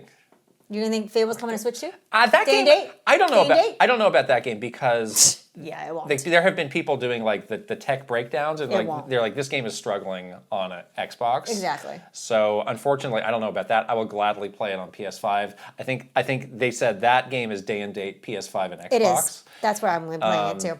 Yeah. So which of these games, Forza Horizon, can that come to Switch 2? No, No. I don't think Beast so. of Reincarnation. Is this like Nintendo gonna allow is this like to a happen? It's like a Pal World situation. Yeah, or I was like, is Nintendo gonna allow them to bring that to Switch 2? I think it Yeah. could, but Kiln, yes. Yes. Kiln will come on a Switch 2. Yes, Great. That's yes, our yes. consolation prize. Kiln. yes. Okay, last, oh my gosh, we're like an hour into this. We're still doing the news. Last news story. You told me to cut this, but I said no. Fine, I whatever. said Hurry no. up. Bubsy 4D is out Bubsy May 4D. 22nd. It's $20. There's physical edition. It's coming out May 22nd. You can buy it digitally for $20. You can buy the physical edition, not on a game key card, Okay. for $40 on Switch, $50 on Switch 2. Comes with some cool stuff here. I'm very excited for this game. Great. This game's going to be awesome. Let's take a question from Trevor. What was the reaction internally when sales numbers come out not from Nintendo? With some Switch 2 user-based numbers being shared, is this something Nintendo is frustrated by and tries to tamp down similar to leaks? Or do they not care when retailers or suppliers share information that gets out if it's just numbers as opposed to product and hardware leaks? Yeah, I'm trying to remember if they. I don't think they cared. Well, so there's the NPD/Circana, which yeah. They would use. They contribute. Yeah, they contribute to So it. it's like, yes, here is the official Physical information. Again, Yeah, that's only physical These games. days, that is Yeah. only physical, so you have to understand what that means. Yeah. And then, there's other like anecdotal reports or things like that, which they don't care about. Mm-hmm. They don't. Because it's like, well, we know the truth. We will eventually release the truth. So say what you want. Yeah. But because it does not impact us one bit. Exactly. I mean, they may, if there's some like huge discrepancy, which I don't think has really happened. It wasn't like someone said, "Oh, Switch is selling, this number," but it was No. actually like completely It's always, the opposite. It's always just somebody making too much out of these UK numbers, which I always get out first. Exactly. So it's usually like they may in a meeting be like, "Oh, this is what," sometimes we, the communications team, would be like, "This is what people were saying," but we know that that's not the right numbers, No. and we'll announce the official No, numbers at this time. it's a total okay weirdos kind of reaction of like Yeah, you do whatever you whatever want. you want. Yeah. We're making money We're hand making- over we're making the fist, money, and so we don't we're- care. so we're good. Yeah, No, they yeah, don't they're care. definitely not. They don't care about it as like a hardware leak. That's like a completely different reaction. Right. My goodness, that may have been the longest news segment we ever had. Wow, but so much has happened. Yes. So much. So, good segue into our big topic here, because in the news we talked about this talking flower, we talked about the Mario Wonder amiibo, we talked about this Lego. So we want to talk about, Nintendo's push into selling you stuff that is not games. Yeah. Because there's more and more of it coming. And it's everywhere. I mean, it's kind of rattle off a few things, that have been happening over the last, let's say, year. So, they've been opening more and more stores all over the world. We got these Mario Galaxy amiibo that are coming. Those are $40. The Kirby Air Riders amiibo, those were $50. Alarmo, that price went up. That's now $110. Yes, The that Talking went Flower is up. $35. You can buy Zelda Breath of the Wild soundtrack on vinyl for almost $200. Whoa. You got all these Legos, this Mario Kart thing for $170, the Great Deku Tree that you're going to be getting at Costco for $300. Whoa. The Ocarina of Time Final Battle, $130. And that's not even talking about, like, if you wanted to actually buy a Switch for $450 or games for $70 to $80. Like, it's kind of ridiculous. Impossible to be a Nintendo fan the way a lot of people might want to be. And if, like, think about it, if you were like a kid. Yeah. A poor child that does not have a job and is a huge Nintendo fan. Like, to be in the current ecosystem of Nintendo, that is the price of entry.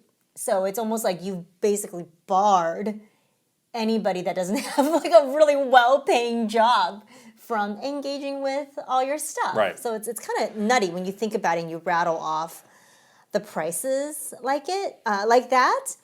And the other thing that I've noticed that's been kind of just really a different shift from when we were at Nintendo and when they used to have Nintendo Directs. I kind of noticed this probably over the course of just the last few Directs, maybe just the last year, like since we've entered into the Switch 2 generation, is like alongside every game announcement in a Direct or any kind of announcement they're making, there's always another thing that they want you to buy. It's not a game. That's not a game. That's like a physical thing, Yes. a piece of merch on top of that game. So like when they announced the Super Mario Galaxy remakes, it was like Rosalina's Storybook and then all the amiibos. Yes. Then they announced the Mario Wonder Switch 2 edition, and then they have the stupid flower, and then also the amiibo. And then they announced, you know, Kirby Air Riders, and it's like really, really, really expensive amiibo.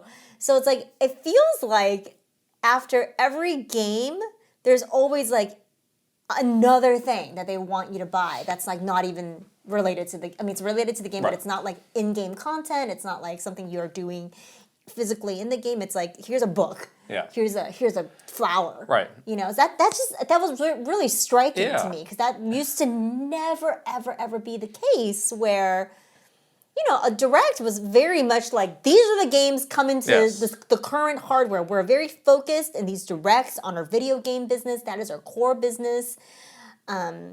The merch stuff is great, but we always kind of keep that, you know, Lego's doing their own announcements, and like, you know, the Levi's are doing their own thing, and we'll partner with them. And I used to work with that team. We would partner with them to make separate announcements, but to see all the merch just like mixed in with the games, that's like a brand new thing for them. And I think it's really telling of like their new business strategy. And interestingly, we field a lot of questions about this. There's fewer and fewer special editions of games. So that's another shift in the strategy where, you know, some of these things in the past would just be thrown into a special edition, and now it's just separately buy this thing. A la carte. Yes. Get all of the pieces. And I still think it's the same idea of let's boost the amount that we can bring in for any given game. Yeah. And I think just overall, like, you know, part of it is a recognition of, hey, these games are a lot more expensive than they used to be for us to make, and we kind of have a limit. Like,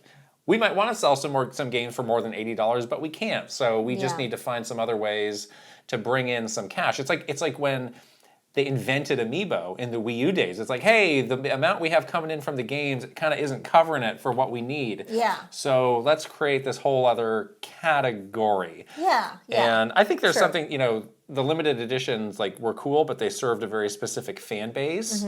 These are very broad. And it's like, for a lot of people though, it's like, well, why would I spend $30 more? Or I see something that's $100 and I just immediately nope out, versus like, oh, the thing separately and it's $20? Well, that's different. Yeah. I can buy that. Yeah. You know? Although the thing separately even though the cost is very expensive. Exactly the same. Or it's like like on the truly extreme end, like these Kirby Amiibos that are like extremely high end. So expensive if you buy them all. I mean, they're more than 50% the price of the game. Yeah. Which is an insane calculation to think about, right? Or like think about the Deku Tree Lego set is more than 50% the price of the Switch 2 hardware. Yes. So it's like, what kind of decisions, purchase decisions are you training your fan base to make? Right. Obviously, there is this idea that Mr. Iwata, we talk about this a lot. 10 years ago, he put out this.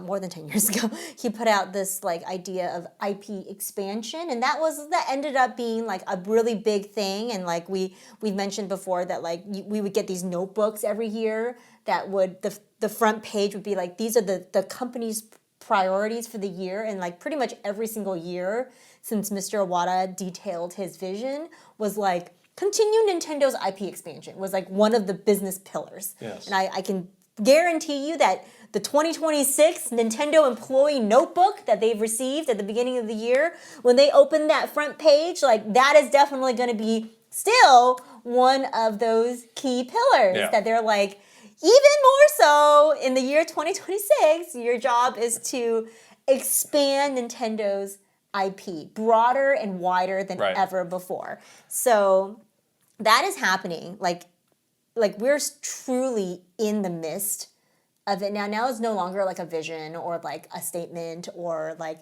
a thing that's going to happen in the future. Like obviously we're like living in it now. Like just think about the stores that they opened. They have the New York store, the San Francisco store, the Tokyo store, the Kyoto store, and they just opened a store in Osaka.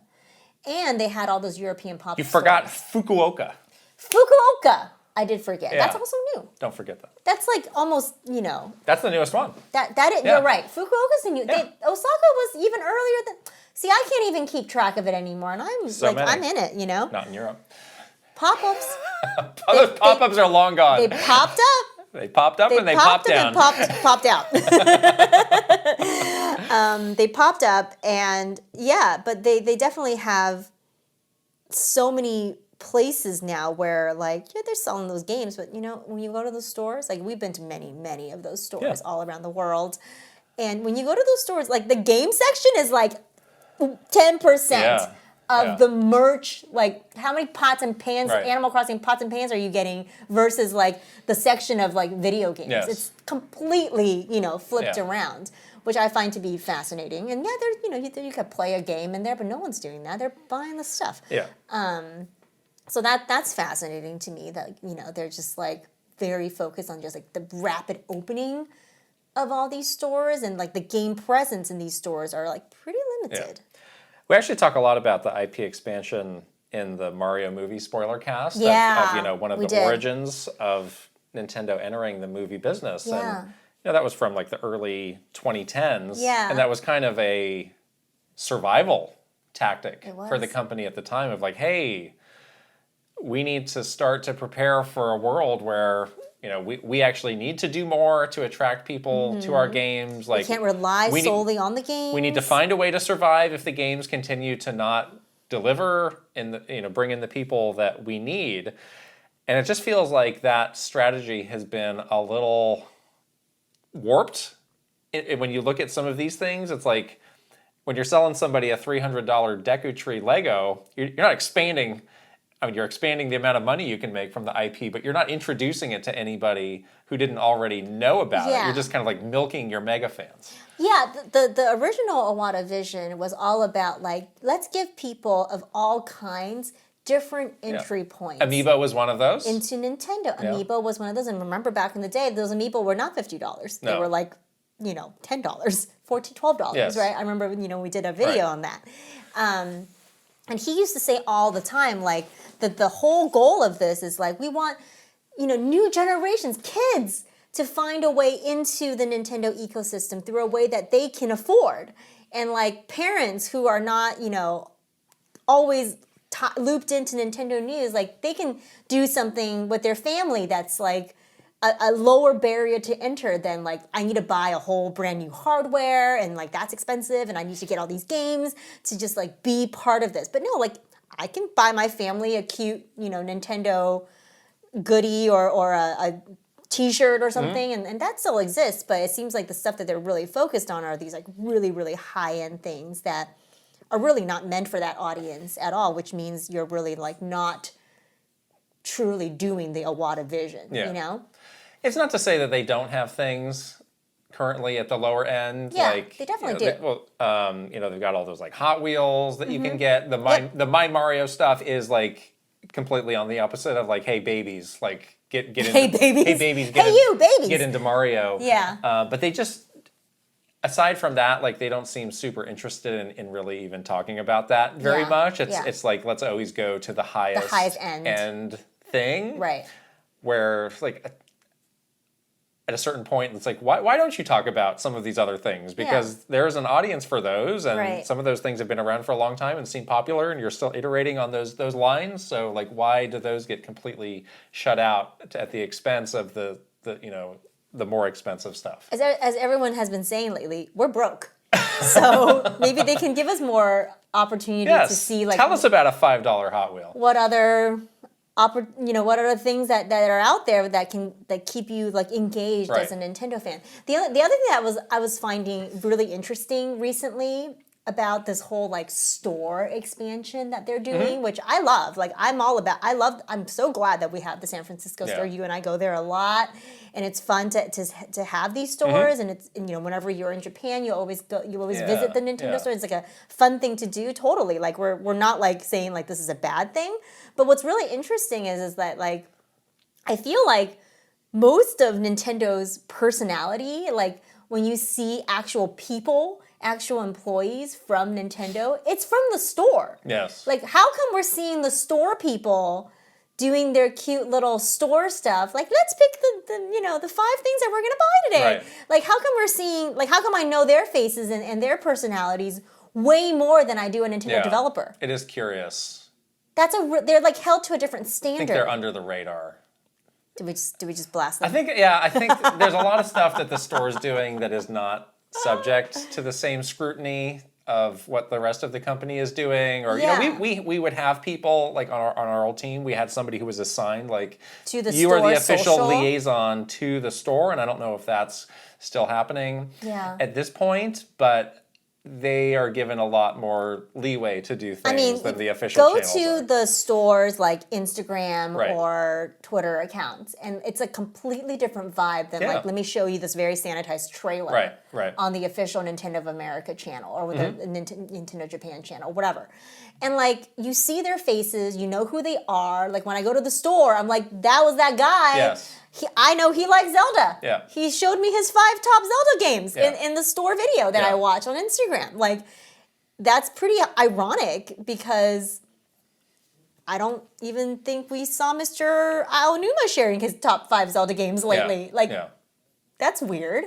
So it's like an interesting thing where the merch side of stuff, like they get to fly under the radar, and they are not subject to these rules, and they don't have to follow the scrutiny of all the rest of the stuff. Like, that seems weird. Yeah, it is. When their core business is games. It is. Do you think these things are a legitimate substitute to games where it's like, all right, Johnny, we can't get the Switch 2 yet, but here, I got you a Lego set. Like, is that doing the same legwork that a game system or a game is of creating a lifelong fan? I don't think so. I think it's more so like Johnny likes Legos and not Nintendo. And Mom and Dad likes Nintendo, but let me try to get Johnny into Nintendo by giving him a Lego. Yeah. Although, I don't think you should be giving Johnny the $300 Lego because that's a lot of money to spend on Johnny. Get Johnny a different Lego. Johnny can get a different Lego.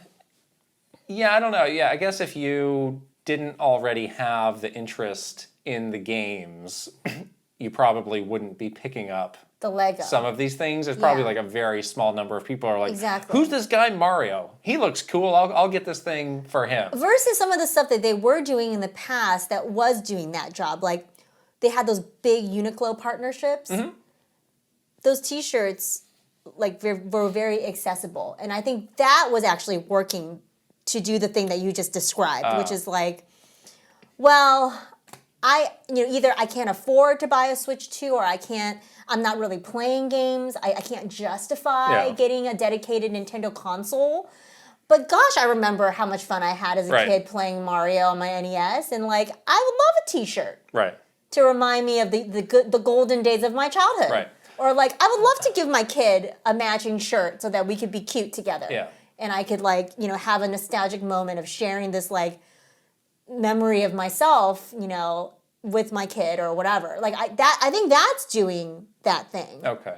But none of the stuff right now is really doing that, I don't think. As the bigger Disney fan of the two of us, I want to ask you to talk about Disney adults. Yeah. And what that has done to like the kid perception of Disney. Has that, like, you hear about Disney adults a lot, but has that hurt what they're able to do in bringing in new kids? This is just something I just don't know much about. Yeah, so there is some similarities around these kinds of similar brand things that are happening. It's like the same sort of storyline of like, I grew up watching Disney movies, I grew up playing Nintendo games.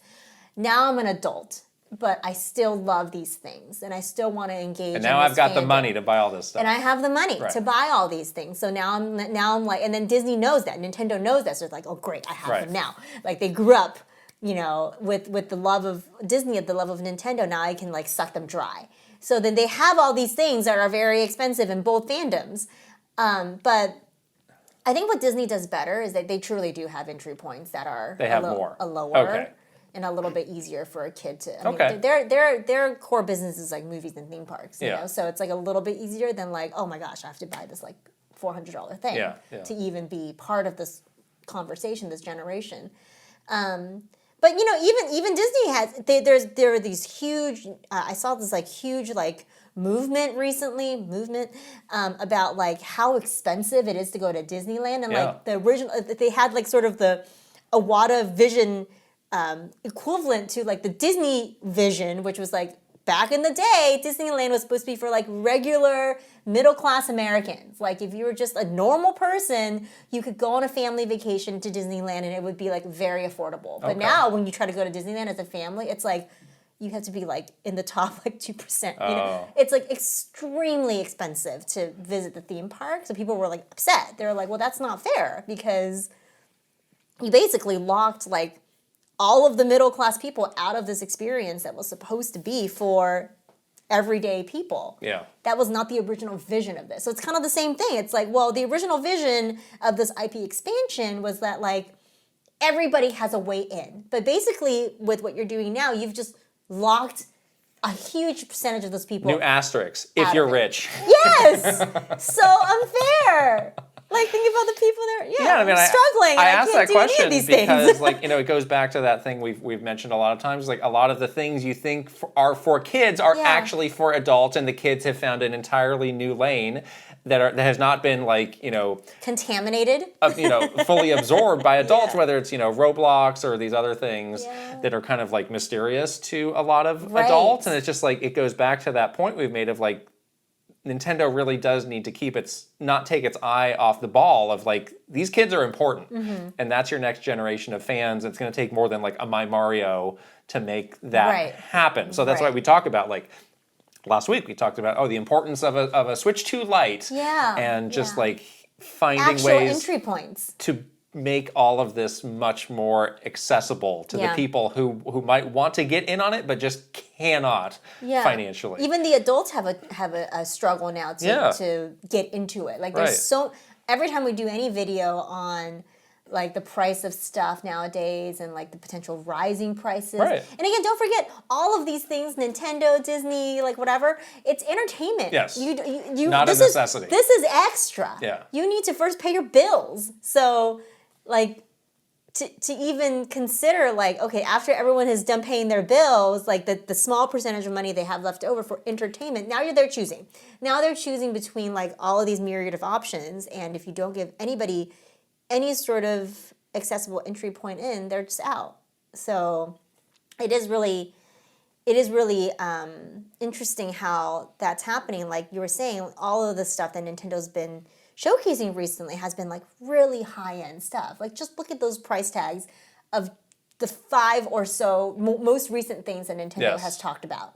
They're all over $100, except for that flower. That's $35. But do you want it? But it also sucks. Probably not, because it sucks. But also $35 is not nothing. Yeah. $35, you could go to the movies. You could go out to dinner. Don't start listing. You could do all sorts of things with $35. In my day, Oh no! 5 cents gets you I used ice to see cream a cone. double feature at the movies for a nickel. You could get a hearty breakfast for a nickel, for but a nickel back in my day.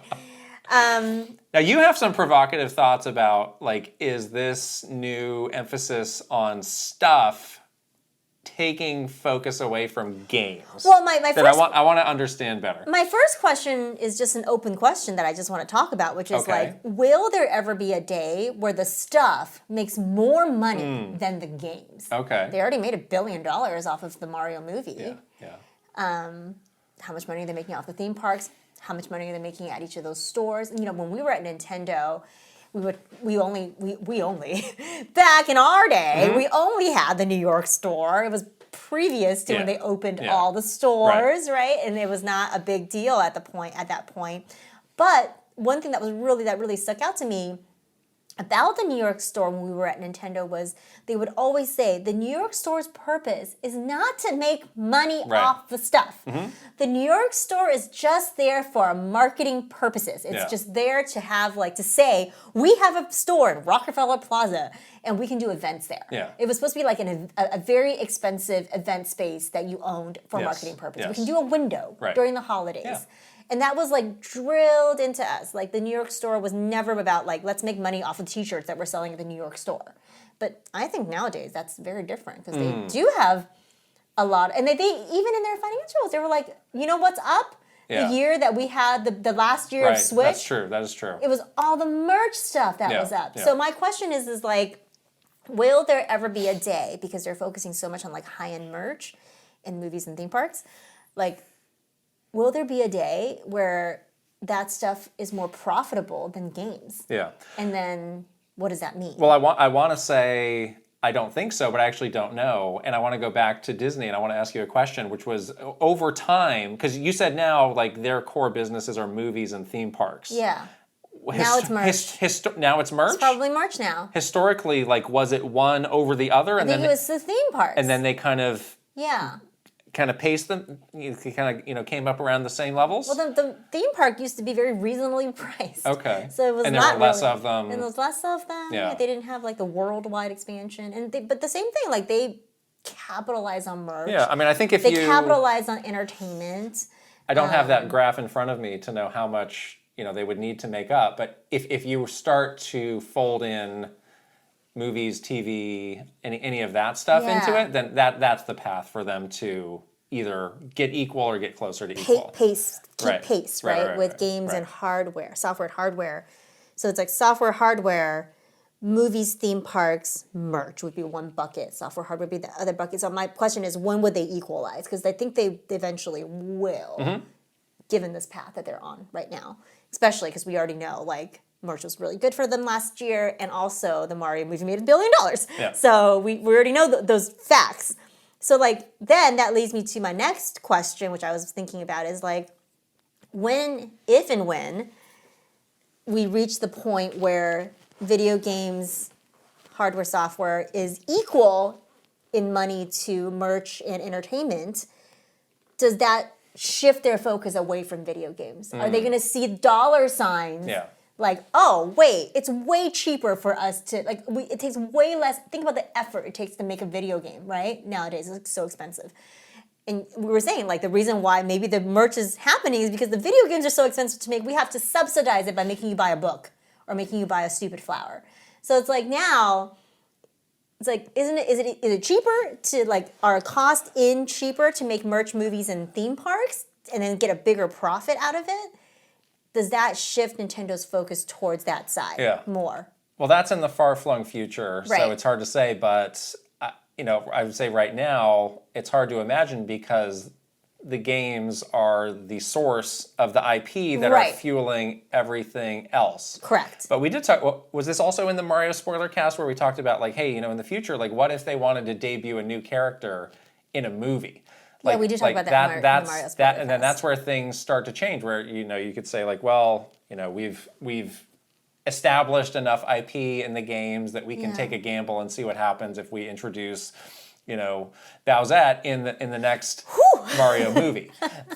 Something like that. I think those are all like very, very long-term things and would have to be a real change of strategy. But I mean, who knows? Anything's possible, Who right? knows? Yeah, depending on how the growth of the entertainment, again, a lot of it hinges on the entertainment. If that is just continues to be just a rocket ship of money, then who knows? Yeah, it really makes it an easier decision for them to make to shift focus away from the core, quote, core video game business, the number one pillar, into equalizing with some of these. Yeah, I mean, I'm very things. interested in businesses that kind of evolve over time, and Nintendo's one of them, where they started doing the coins and the love hotels and the love tester and the stuff like that, and now they're in games, and you say like, oh, well, that can never change, but like, I don't know, anything can change. Yeah, and they're a company that's very forward-looking, very much trying to future-proof themselves, very much trying to be innovative, as they like to say themselves. Yeah, I mean, we're certainly not saying it now, as they're just continuing to set records with the Switch 2, but deep into the future,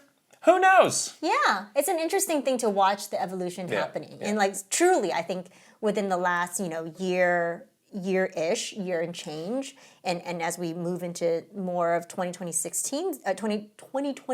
stuff, we're seeing it more and more. I mean, the next Mario movie is coming out real soon. It's like you see that evolution is happening around you now, and it's really interesting to like be in it, knowing the past, knowing the original vision, knowing where they came from, but also like kind of get a glimpse. Like sometimes the crystal ball like unfogs a little bit, and you're like, oh, I'm seeing a glimpse of what the future could be. Or the Zelda movie could completely flame out and be a bust, and they could say, oh God, never again, God, what back were we to doing? games, 20, forget this. 20 more years of scorched earth with entertainment, never again. Right. Or opposite, Zelda movie can make $2 billion. Oh, no. $2 billion.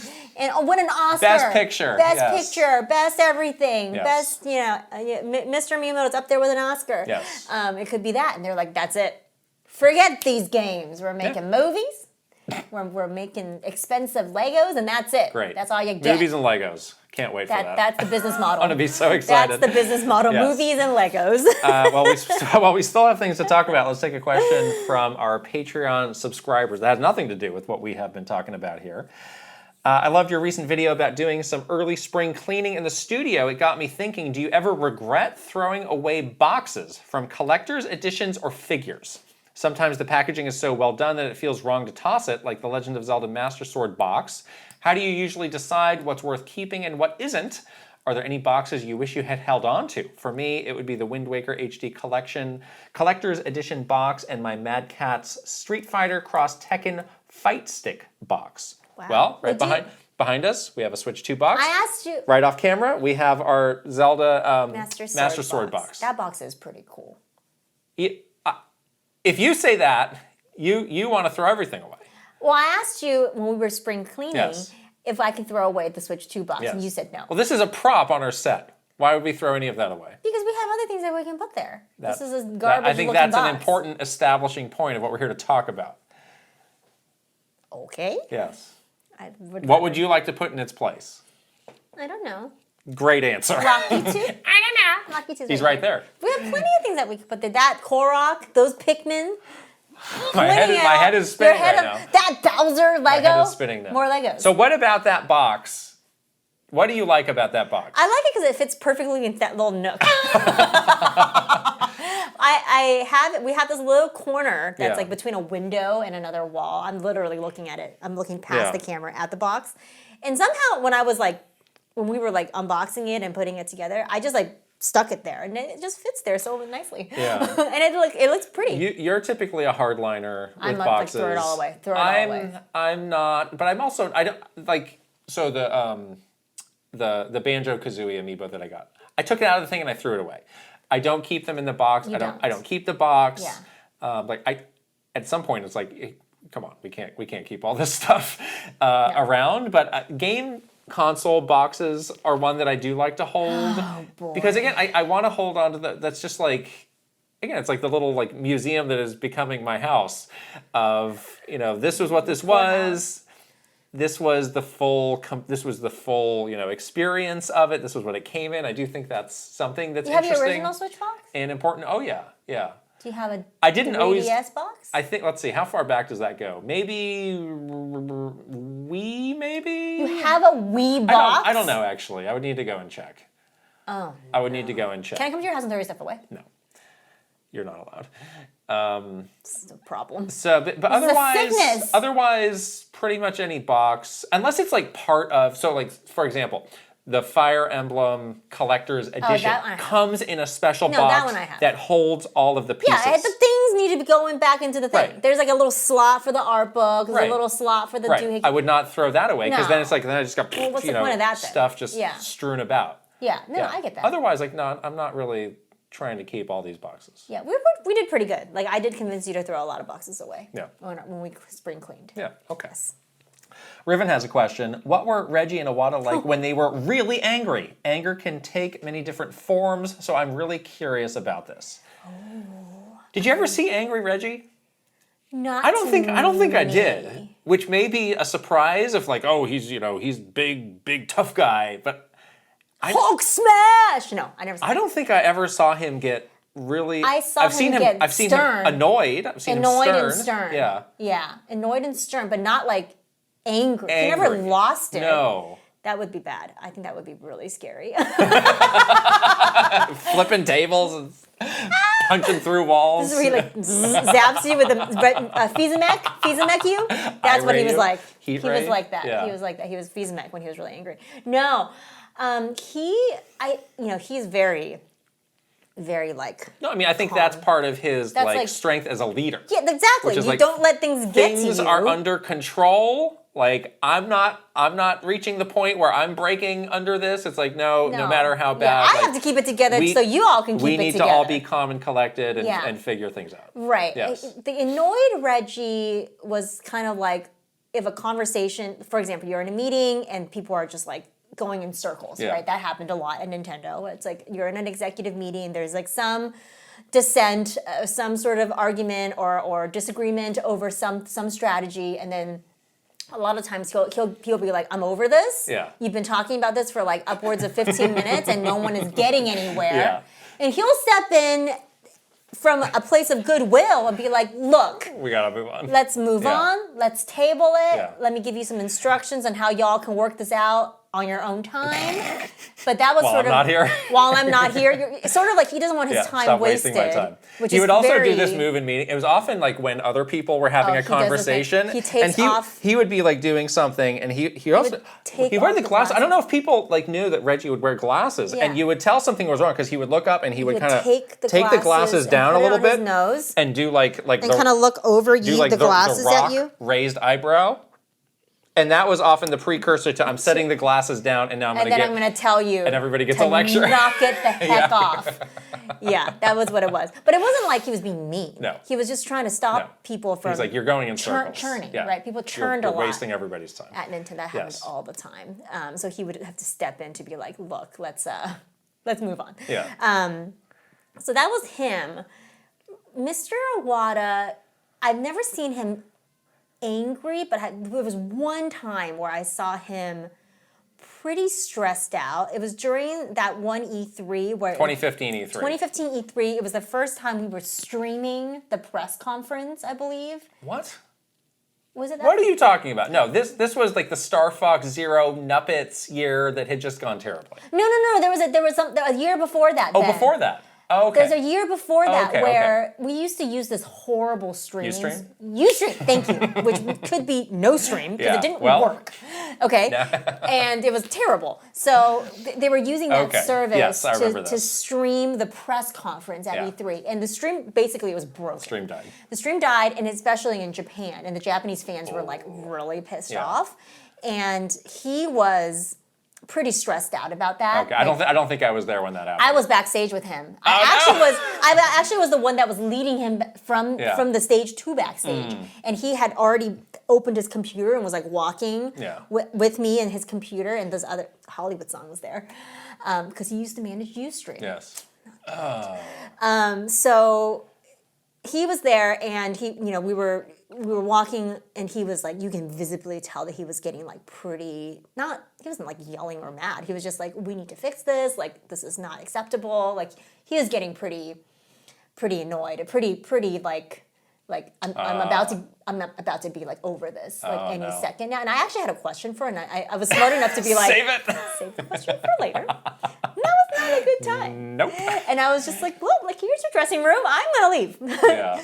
Shoo, you got this, right? And then I skedaddled away. Yeah. I remember my question did not get answered till very late that night because he really did have to deal with a lot with that, and I felt kind of bad. But that was the only time I saw him like. Well, I mentioned the 2015 E3, which was he was not there because he was very sick, and that was a terrible awful. E3, That wasn't angry. No, that he was disappointment. That was so much worse than me. Like that's like as an Asian child, like you never were really that freaked out if your mom was angry at you. Like your mom yelled at you, it was like whatever.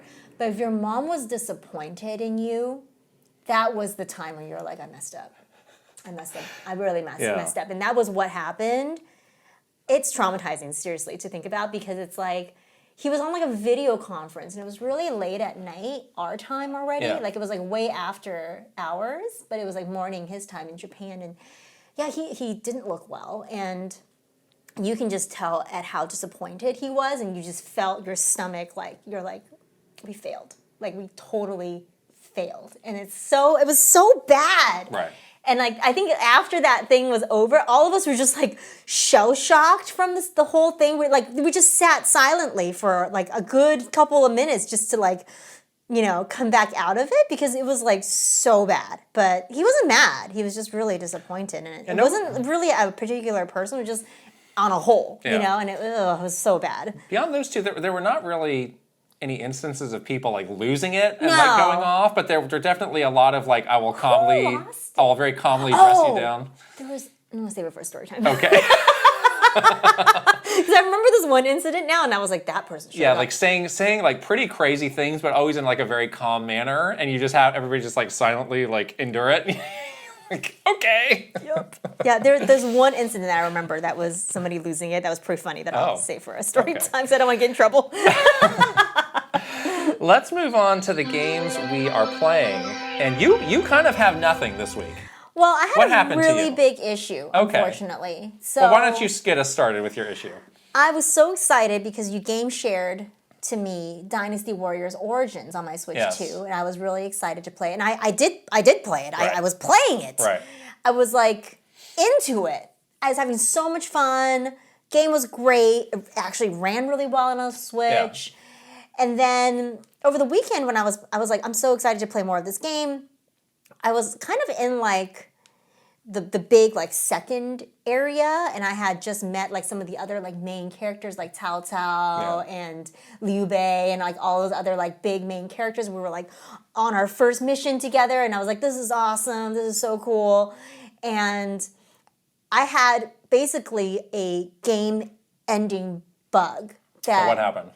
That basically kept happening over and over again, so I cannot advance the game. So what happened was I would do this battle, and I would do the whole battle, I would win the battle, and it would immediately go to a cutscene. I could not save in between. I tried all different ways to try to save in between or try to do something to help get past it. So it would immediately go to a cutscene, and then after the cutscene played, the game would crash. Like it goes back to the front end of the system, right? No, there's a huge error message. Yeah. And then it would just like be like, your game has closed for an unexpected reason. Then it goes back to the menu. Yeah. Yeah. And I played this about 6 times. And always at the same place. It's exactly. Did you find anybody online who had the same problem? It was very like, they patched it out. I'm like, no. Huh. And I did that thing where I like checked the software to make sure I was playing the latest version. Couldn't advance. Well, that's too bad. So I was really, and I tried last night again. I was like, maybe I'll try one more time. I like restarted my Switch. I checked my Switch for system updates. I did everything, and I couldn't. Yeah. I couldn't advance. That's a bummer because it's one of those things where it's like it probably will eventually get fixed, but how long you're gonna have to wait, and are you still gonna want to play this by the time? But it's like literally a game-ending bug. Well, it'll get. That's why it'll get fixed eventually. I don't know why they missed it the first time. Like I can't even. It wasn't even like, this doesn't look good, or like this part is like choppy. It's like I cannot advance the game at all. I understand. So it was really disappointing. And so I basically spent all my time trying to get past that part, and I couldn't. So I have not played it. Well, we owe them an email because we want to ask them about the Chinese language anyway, so see what they have to say for themselves. They have to tell me what's going on. Yes. I'm so disappointed. I've been playing some things. You have? Yes. Good for you. Well, we both played Resident Evil Requiem. Yes, so we have a whole separate video on that. We went to Capcom a few weeks ago and played that, so I don't think we need to talk about that again because we've got like 40 minutes of us talking about it, and that game is coming soon. But I did start up the Final Fantasy VII Remake Switch 2 version. I did get the physical edition. Game key card. That is a game key card. What do you have to say for yourself? Also comes with magic cards. You opened the magic cards, and someone said that you have a rare card. They said that, and they also said that I have ruined the thrill of opening cards by using scissors instead of my bare hands. I don't get it. And I don't completely understand that. This But like... a lot of people said that, and a lot of those comments got a lot of thumbs up, so there must be something to that.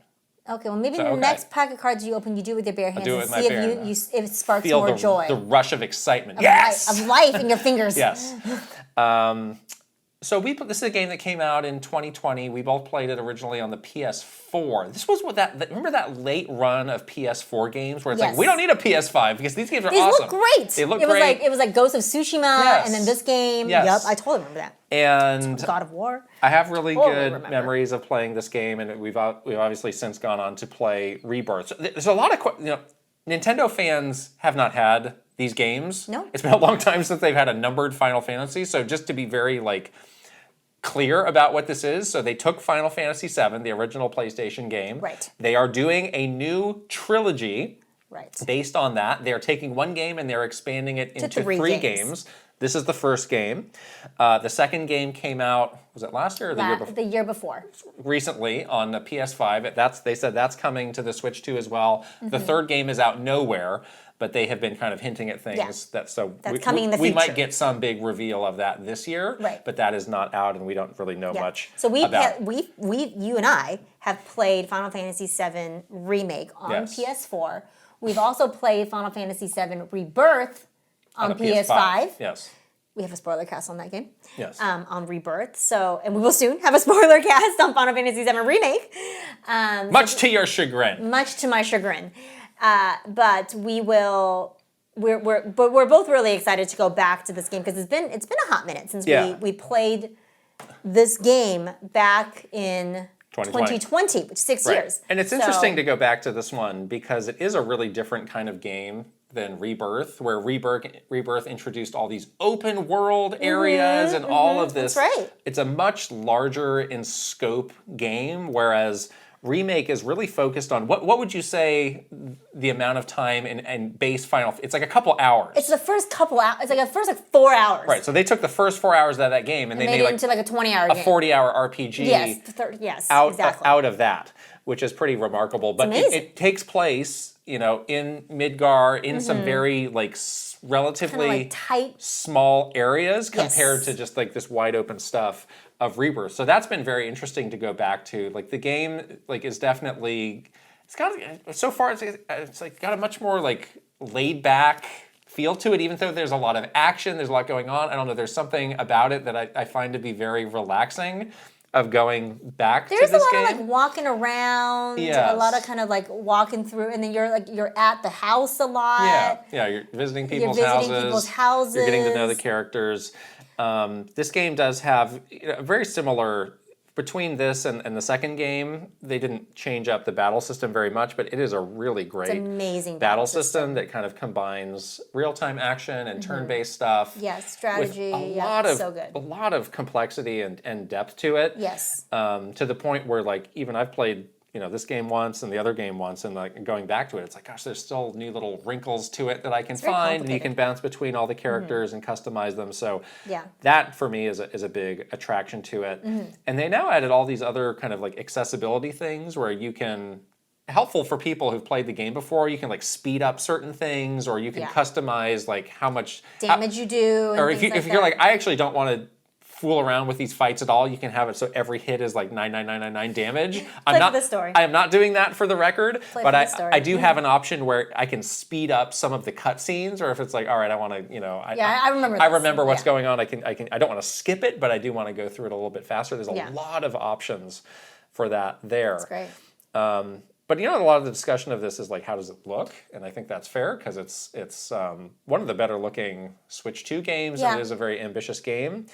Now that I've played, there's a demo for this, so you can check that out if you're curious. But now that I've played a couple hours, I do see some places where maybe some small compromises visually have been made, but it's not really little details. It's not anything that's causing me any sort of a problem. Something I've noticed: the Switch 2 kind of struggles with hair, like characters that have big poofy hair. It kind of hair tech is hard. Like Cloud, what was that other? Star Wars Outlaws. There were issues with the hair of that character as well. So Cloud's beautiful spikes. Everybody wants to do like, the side by side of like, here's all this and here's what it means and here's how I'm justifying that the console I have is better than all the others. Sure. Like, this is a great version. I mean, if all of those analyses are out there if you want, but I think this is like a completely like viable version of this game that's really impressive in a lot of ways, and I do think this is like a modern classic kind of game that people should check out. And you actually never played Final Fantasy VII, like in the moment. No, and now a lot of people are saying like, well, you should play that before. I'm gonna play it after. Okay. So I'm gonna have the the trilogy done, hindsight, and then you'll play Final Fantasy VII, the original. Yes. Interesting. I've started it a number of times, but it never was really able to hook me. Yeah. But I think having that experience with the new trilogy will give me like, how did they handle this back then? Or what's different between this and that? That will help me push through any things that feel old or whatever, like I think. Strange or something. Right. Yeah, don't be weirded out too when this ends on a weird like not cliffhanger, but it ends kind of abruptly because remember there's another game. This is a part 1 of a 3-part trilogy. I will say, neither of these games have ended particularly well. No, because they're not. It's not the whole thing. The story veers. We're gonna wrap up the last game. Yes. Both of these games veer into gobbledygook endings. A little bit. This is what happens when you try to make one game 3 games. So we're all hoping that the third game has a good wraps it up. resolution and wrap up, but we do still need to see that. We do. But in the meantime, like this game on its own is like really so good. Really it's so good. good. And Hot Tifa. They're all hot. Everybody's hot. Cloud's not hot? Not really. Really? Zach is pretty hot. Yeah. Cloud is dirty. I'm sorry. What do you mean? She was in the bed. That was a deal breaker there was a scene where he had... Deal breaker. Well, they didn't want to animate the shoe off. Then don't have him lay down. Want to have to model a foot? Why not? Let's get a Cloud foot reveal. Okay. Cloud is dirty. That's Cloud the conclusion is dirty. There. Okay. I have continued to be on my racing game You are. kick, so I'm still doing Gran Turismo on and off. But I got sent a code for this new game on the Switch 2, Grid Legends. And I was familiar with Grid. This is from Codemasters. This was a series that they had, and they had this game, or a Grid game on the original Switch, which I didn't have, but I always heard, like, that's one of the more technically impressive games on the Switch. So when I heard about this, I was like, I want to check this out, because I'm into racing games now, and I'd heard that the first one on the original Switch was really good. I think this is one of the best looking games I've ever seen on the Switch, too. Really? Like this game is... Some of the stuff that this game is doing is ridiculous. How? Like this game looks way better than Gran Turismo, which was what's the Gran Turismo I'm playing? 7? Whatever the last Gran Turismo is. This game like runs circles around it. It's just like all the layers of like there's a lot of like environmental effects. How do they do it though? It's incredible. I don't know. Share the tech. Make all these games look good. But, and then there's also like a lot of customizing stuff in terms of making the graphics if you want to prioritize frame rate or just like the quality of it. But all of it is like, whoa, like this looks like a straight up PS5 game. Wow. To me when I'm playing it. But it's also very fun. It's a different kind of game. So this is like they're bringing together all these different styles of racing. Okay. And they're trying to like tell stories through it. And I think that they are using like real life people and scenarios. Okay. I don't know, like a lot of this is like racing that I'm not familiar with, but like they seem to have like photos of people, like that is the guy. What kind of racing? Like NASCAR and then so they have they got like traditional like races where it's like kind of like an F1 car sort of thing, F1, but then other stuff that's more like Gran Turismo type cars, but they also have like drift racing. They have something that's like destruction racing where like you try and like crash into the other guy. There's a lot of different like disciplines of racing that are covered. And it was kind of cool because I was like, I don't know anything about this, so I'm getting exposed to it, which is neat. And you know, they are trying to make it feel very like dramatic, where they're like building this story, and then they'll have it like, you know, in this setting, and it's like, oh, it's pounding rain, and that looks super cool, and the music is like super dramatic too. Like they're taking a different approach than some other games where it's just like, here's the car, go drive it around. Like it's like, yes, you can do that. They're like building you up. But they are creating like a full experience around it. That sounds pretty fun. And taking you through a story. So I do think like you might want to decide like, am I interested in trying all of these different disciplines of racing, or do I just want to focus on like one path? On one? I think that's a question that you might want to answer for yourself if you're thinking of getting this game. Again, I've enjoyed kind of dabbling in all of them, but I do imagine I would eventually settle on one of like, all right, this is the one that I like the best. So yeah, I was really impressed with this. Okay, wow. Codemasters, who's the developer, like they used to be part of EA and then they split off, and there's some new publisher who's involved with this. So I don't actually know the full background of all of that, but I'm glad to see that they are still out there and doing stuff. I would also say this is a bit more like, it's kind of straddling the line between arcade and simulation. So it's not like full Gran Turismo where you need to take your license tests and like truly understand the laws of physics, but it's also not like Ridge Racer level, like I'm doing 360 drifts everywhere. Yeah. It's kind of like down the middle, which for me is a good place to be. But again, like different people have different preferences with racing. When it comes to racing games, so that's kind of my thing. I think that's out this week on Switch too.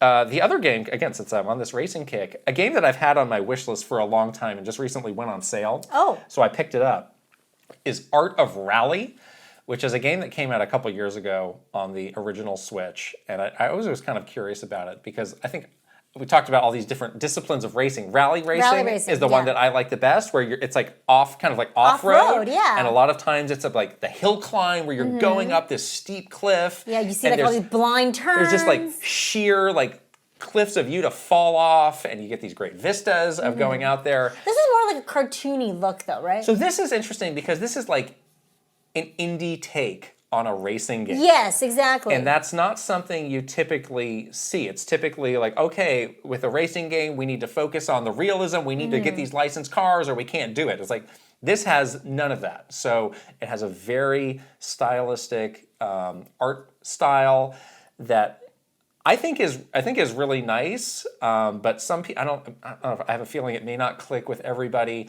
They don't have licensed cars. They have cars that are kind of like lookalikes of like, oh, that kind of reminds me of that. Or I think that's that. But there aren't a lot of like rally games out there that I always click with. Like sometimes they're like way too simulation oriented. And it's like, I actually can't play this.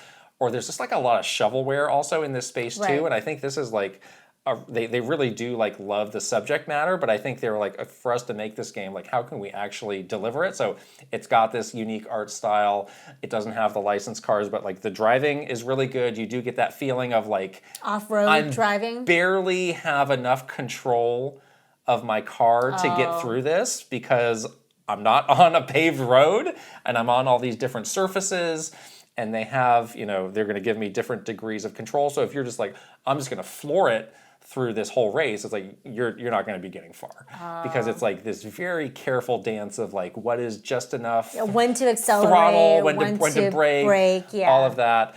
And it's in some really like beautiful locales, and they do tell you like, is it like real life locales? Yeah. Okay. So it's like now we're but in stylized. I think like Sardinia is one that I had been in, and it's got that same kind of like brown grass that we have here in the summer. And then there's one where you go to like Africa and you're like climbing up this mountain, which was really cool. And there's another one that's in I think Finland that's got this kind of like fjord, by the water with these red farms.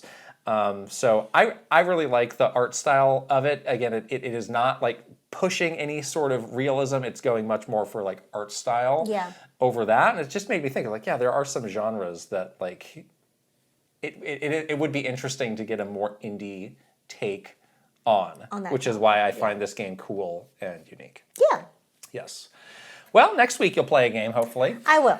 We have a question from Benjmenge here. One of my favorite Nintendo franchises, which doesn't get a lot of love these days, is Punch-Out! Were there ever any present or future-facing talks of the franchise while you were at Nintendo? What are both of your feelings and experiences with Punch-Out!, and do you think the series has any kind of future in the form of a new game re-release or something else? Thanks.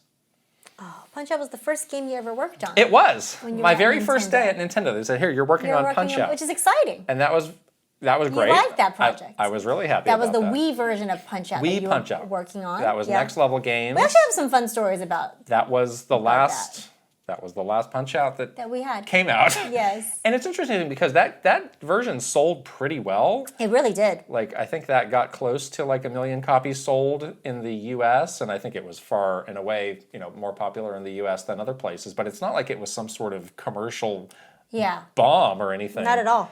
But I think Punch-Out's kind of in that same space that we talk about Star Fox, where like that genre now, if you want to make a game that you can sell for $70, you're going to have to add more things. You're going to have to modernize. You're going to have to do something to jazz it up a bit. Right. Yeah, it's true. The characters are so great in Punch-Out! We at least get a little representation in Smash. Yeah. And the Mario movie.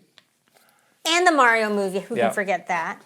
But yeah, to get it out of sort of the nostalgia-only zone, you do need to kind of do a fresh take on it almost, right? Yeah. To do that. Yeah, and with the Wii version, like they did have some, hardware goals that they wanted to put at the forefront of like, hey, you can do these motion punches. Or remember that when you used the balance board? The balance board, that was so hard to play with the balance board. It was so hard. And you were actually getting a pretty good workout too. Yeah, that's maybe not the way I would recommend playing. But you used to see people in their office windows, holding Wii Remote nunchucks and like playing Punch-Out! And stuff at the office. It's crazy, yeah. So, yeah, this is one where I'm not really holding my breath. Like, I do hope that they can find a way to bring it back in the future, but it may not happen. It may not happen. I don't know. Yeah, this one I think is pretty low on the list of. Unfortunately. Unless they come across like some technology. Like some sort of like the voxels and the Donkey Kong Bonanza. It's like there is some technology that just makes punching really cool. Yeah. And the perfect franchise to fit into that, to showcase that technology, will be Punch-Out! Right. Then I think we'll get a new Punch-Out! Game. Yes. Okay.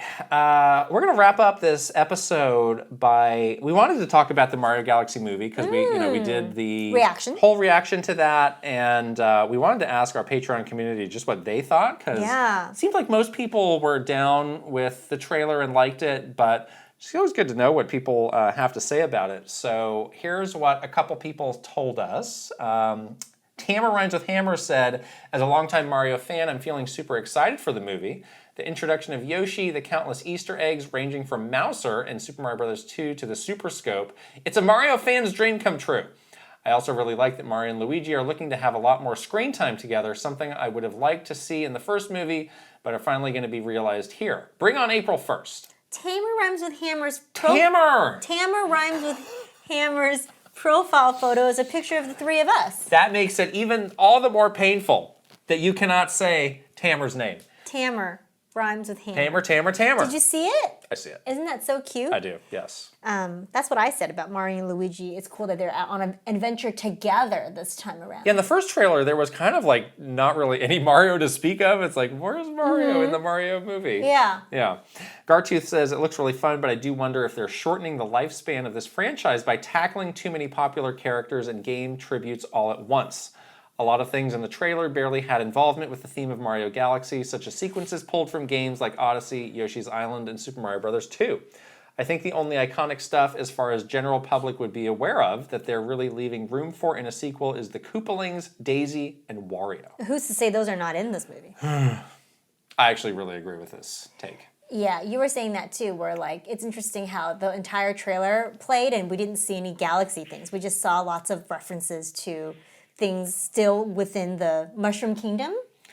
But this was why when the rumor came around that the next movie was Super Mario World, Right. we were kind of like, We were like bought into both it. on board with that because it's like, okay, it makes sense to go from Super Mario Brothers to Mario World and then later you can do Mario Galaxy. Correct. Now it just seems like they are taking a lot of the key things from all of those and putting it in one movie. So it's like, will we ever get a Super Mario World movie? Maybe. I don't know. Like, and Maybe all the movies are just more like generalized movies. what is the logical next movie after this? I don't know. Yeah, And Luigi's that's Mansion, another. the movie. I'm not losing any sleep over it. That's something for them to figure out later. But in terms of them, having more stuff to pull from that we haven't seen before, that is something that I think about. Yeah, that's true. And finally, Jim Wakeland says, "I'm getting a little worried that this movie isn't going to do as much as it could with the Galaxy part of its title. It's looking like it'll be a fun movie, but I was hoping for something more than just a fun movie following on from the first, especially with a setting as broad and emotional as the one Mario Galaxy games provide. I have really been hoping that they'll tell some of the first Galaxy games story with Rosalina and the Lumas, but I have a feeling the more complex elements of that story may be dropped if they try to tell it at all. Rosalina as a character has a lot of intrigue and nuance, and I would love to see them convey that." Yeah, we really don't know much about the Galaxy part of this movie based on these last two trailers. She wasn't in that trailer at all. She wasn't in that trailer at all. Right. We saw no Lumas. We saw nothing to do with the space station or anything like that. So we just don't know. It might be something that they're keeping as like a surprise for the actual movie. They don't want to spoil it all in the trailers. That could be it. Yeah, I mean, you can also these trailers are so short. Like Right. you can give people a bit of a warped perception by cutting a trailer to suit whatever need you have. Yeah. So I think in the end, all of this stuff will be there, balance yeah. out. And again, they're just looking to give us a taste of stuff to get. And you also don't want to get into that situation where you release, let's say you release 4 trailers in the lead up to the movie. There's nothing left. And then there's nothing left. You felt like you've seen the movie. It's like, well, why bother going to pay for this movie? I just watched 4 trailers and it's pretty much the whole movie. Right. So that's probably something they're trying to avoid as well. But yeah, I have seen some comments and commentary from people about there is, once again, this movie seems to be very light on story and heavy on Easter eggs. Yeah. It's just that sort of shotgun approach of here's 1,000 Easter eggs once again. Oh my God, there's a Birdo. Oh my God, there's a frog suit. Oh my God, there's Lakitu. It's not really about the stories, but really hard to tell from a 1-minute trailer. You know what I mean? So did you see they changed the date? They did. So they changed it from April 3rd, which was a Friday, to April 1st, which is Wednesday. I guess a Wednesday release is pretty unusual for a movie, but I don't exactly know why. Is that Easter weekend as well again? Oh, yeah, when is Easter? Well, click on that number and let's see what it says. Easter is the 5th, April 5th. So yes. I guess they're taking advantage of the long weekend. Some long weekend. So they can report higher sales. Okay. Yeah, that happens. Well, why did nobody look at the calendar the first time around? Just like how they fudged the title of the movie in that press release? Yeah. I think there are some other high-profile movies coming around that time. Yeah, Easter weekend is a big weekend for movies, I think. Okay. People, that's the first, it's that's where the big movies start to arrive for the year is that Easter weekend, and then you roll into summer. Yeah. Obviously, the 4th of July weekend is a huge weekend for movies. And but even before that, it's Memorial Day is a big weekend for movies. Yeah. So it kind of, that's where it starts. I think the the Mandalorian movie, I think is right around there too. Oh, okay. Yeah. But that may be a huge disaster from where it that's actually might be a non-issue. Yeah. Last question from Cozy Bread. Have you mapped out any conventions you'll be visiting or plan on doing any live panels this year? I would love to catch you guys. Wow. So we are not going to PAX East. No, we're too afraid of the cold. And correct. That is one reason. And then it's better for us when it's a little bit later, not only because of the weather. It just kind of tends to work out a little bit better. Yeah. For schedules all around. Yeah. So we had a great time last year, but unfortunately we're not going back. That was really fun last year. I think, we've not talked about any of this, but I think we're returning to Summer Game Fest this year. There's no public component to that. And then later in the year, I think we would love to return to Gamescom. Of course. If we're invited. Yeah. Wink, wink to anybody who might be watching. Please invite us. It's so fun. And then that tends to overlap with PAX, so it would be kind of a one or the other situation. Yeah. Yeah. I kind of rather go to Gamescom though, just saying. It's out of our hands. Wink, wink. It's out of our hands. Don't forget to subscribe to us on Patreon. We're through the end of the month. 25% off those $5 and $10 tiers using code KIT and Krysta to get all these spoiler casts that you got to run on spoiler casts. So get ready. All of Krysta's hard work. Please pay for it. Must be worth it. She's gonna hurt me. I will hurt you if these don't sell. I'm taking it out of your paycheck. Out of my paycheck. I'm gonna garnish your wages. Oh no. Garnish. Parsley on your wages. So I'm getting hungry, actually. Delicious garnished Parmesan wages. cheese on your wages. We are on the socials. We're on Twitter, Instagram, TikTok, Facebook, YouTube, Blue Sky, and Threads. If you're watching this on video on YouTube, we'd love it if you could subscribe, give the video a thumbs up, and leave us a comment. And if you are listening on services like Apple Podcasts or Spotify, you can also subscribe, give us a 5-star rating, and leave a written review, if you please. Please. Also now, if you are a Patreon subscriber and you use Spotify, you can link your accounts. That's right. This is a new feature. New feature. So even the Patreon exclusive stuff, you can listen to that on Spotify now. That's very exciting. Fun stuff. Fun stuff. Yes. All right, let's shout out some wonderful Patreon community members, starting with Final Boss Aaron Hash. Aaron Hash got the scoop earlier this week when we decided to do both spoiler cats because he asked. Yeah. And we told him. That's all it takes. We told him. Just ask. Superstars, Mara Mayhem. Eigenverse. Mike Chin. Roy Eschke. VGM Life. Link the Hero of Wins. Angela Bycroft. Thomas O'Rourke. Kyle LaBeouf. Andrew Uhas. Chili. Crush Shuri. Master Discord. Travis Torline. Echo Ladair. MSM Poke Gamer. R. Burns. Kit 10K. Adrian. Nathan Clover. The Shark of My Men. Raintech. Kiss My Flapjack. Paul Gale Network. Cameron. And Frederick Ulf Conradson. Happy birthday to Link the Hero of Wins, whose birthday is today. Wow! Happy birthday! Today. One Up Club, Aaron Burgundy. Abdul Al-Jabouri. Adam the Number 9 Door. Adcool 2000. Age 1000. Ein Evelyn. Ali Alejandro. Alejandro Orozco Borrego. Andrew Lobo. Andy Robinson. Angel 8. Angie Jojo. Anthony Kager. Aristu. Art 64. Astrodev. Ace Rocks. Awesome 46. Ineeks. Bino. Barnstorm. Bates. Berserker. Big and Gamer with a Y. Blake Mitchell. Bob Clayton. Brandon Cooper. Brandon Kavapel. Brent Dennison. Brian Decker. Brovak Novak. Cashew. Cedric Benson. Shadir. Shelly Squirrel. Kai X. Chris Fisher. Crispy Soros. Christopher Lay. Chunky Conga. Colleen Finnegan. Cosmic Titan 718. Captain Alex. Sea Roper 17. Cynical Squid. Daffers. Dag DeLeo. Dallas Gow. Dally Dinkum. Dachshund. Dave Sharp. Dennis M2. Debbie P. Dinkum and Poppycom. Doinko. Dama Bomb. Dre. Dr. Saturn. Dude Dad Life. Eccentric Tony. Edwin Makes Games. Elite Peach. Sparts 50. You and Granny Boy. Furbound. Fernie and Jess Forever. Farks Deploy. Funky Han. Gabriel Valise. Gamer Likes Anime. Gamer Nerd 8078. Garth the Wolf. Gartooth. Jeremy.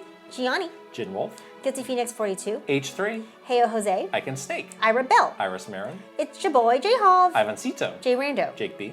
Jameson Eisenberg. James. Jason Ball 34. J Bar. Jeremy Swinnen. Jim Wakelin. Joe Encarnacion. Jonathan Rowe. John Conboy. Jordan Hemmerly. Joris. Joseph Gunter. Joshua Clements. Gigi Fruit. Just Camtro. Justin Lemminger. Jay Wolf. Kaylin. Callan CPU 57. Carblin. Kawa 2796. Kind PVL. Kevin Delane. K Hooper.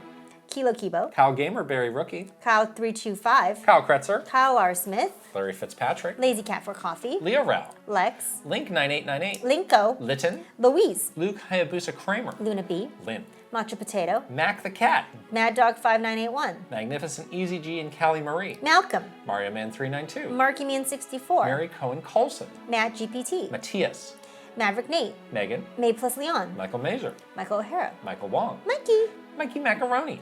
Mr. Ryan 07. Motomania. Mr. Andy Pond. Mr. Beans and Dip. Mr. Bendu 101. Mute Dog the Gamer. Mike Tran. Nasir. Naifi. Nigbia Reeves. Nasuchu. Ninbendo 64. Ninja 11. Ninja Black Belt. One of a Kind. Oliver Went. Omega Index Card. Peggy. Paper Boat. Patrice Millette. Peach Booty. Pokedigi Fan 20. Prime Factor. Prince Charmless. Punky. Quintet. Rowan Quanov. Rob M. Rob O. Rob Yapel. Robbie DLC. Romsky 113. Rox. RT64. Ryan Haas. Ryanetta. Sage Gamer. Salkin 20XX. Scott Seward. Sebastiano Garase. Sega. Sharif Jackson. Shinryu. Shiny Elizabeth. Slowbro. Shomp. Schnozzle. Spacey Poo. Spicy Munchkin. Star Fox Melancholy. Stephen Rockcliffe. Stuart Radley. Pseudopriest. Switching it up _. Shreetalk. Tales of Link. Tamer rhymes with No! How many times? hammer rhymes with hammer. I read a personal apology. Tamer. Tandem. Tay 120 and 64. TCGN 21P. Teal Fox 64. The Hyrule Hero. The Kagers. The Quiet One. The Sir OT. Thomas Alvarez. Three Rivers. Tickle My Dinkum. Oh, darn it, you got it this time. Token 777. Tom Shank. Tor Cheeks. Totally Joe Ed. Totomaru. Trajowie. Trevor Collins. Tug's Puppy Bear. Tusku. Tyler Geis. Victor MK. Vidgemaker. Vinny to the K. Viridian. Virtual Bot. Waffles. WG Grizzy. Wicked Davy. Zachary S. Zenda. Zelgoroth. Zapatty. Zerolink. And Zoid. That was a doozy of a podcast. Sure was. Really a lot of news. What's with the news? So much news. Do news before a Tuesday. Give me the news of the weather. Jeez. Okay. We will see you guys later. Bye. Bye.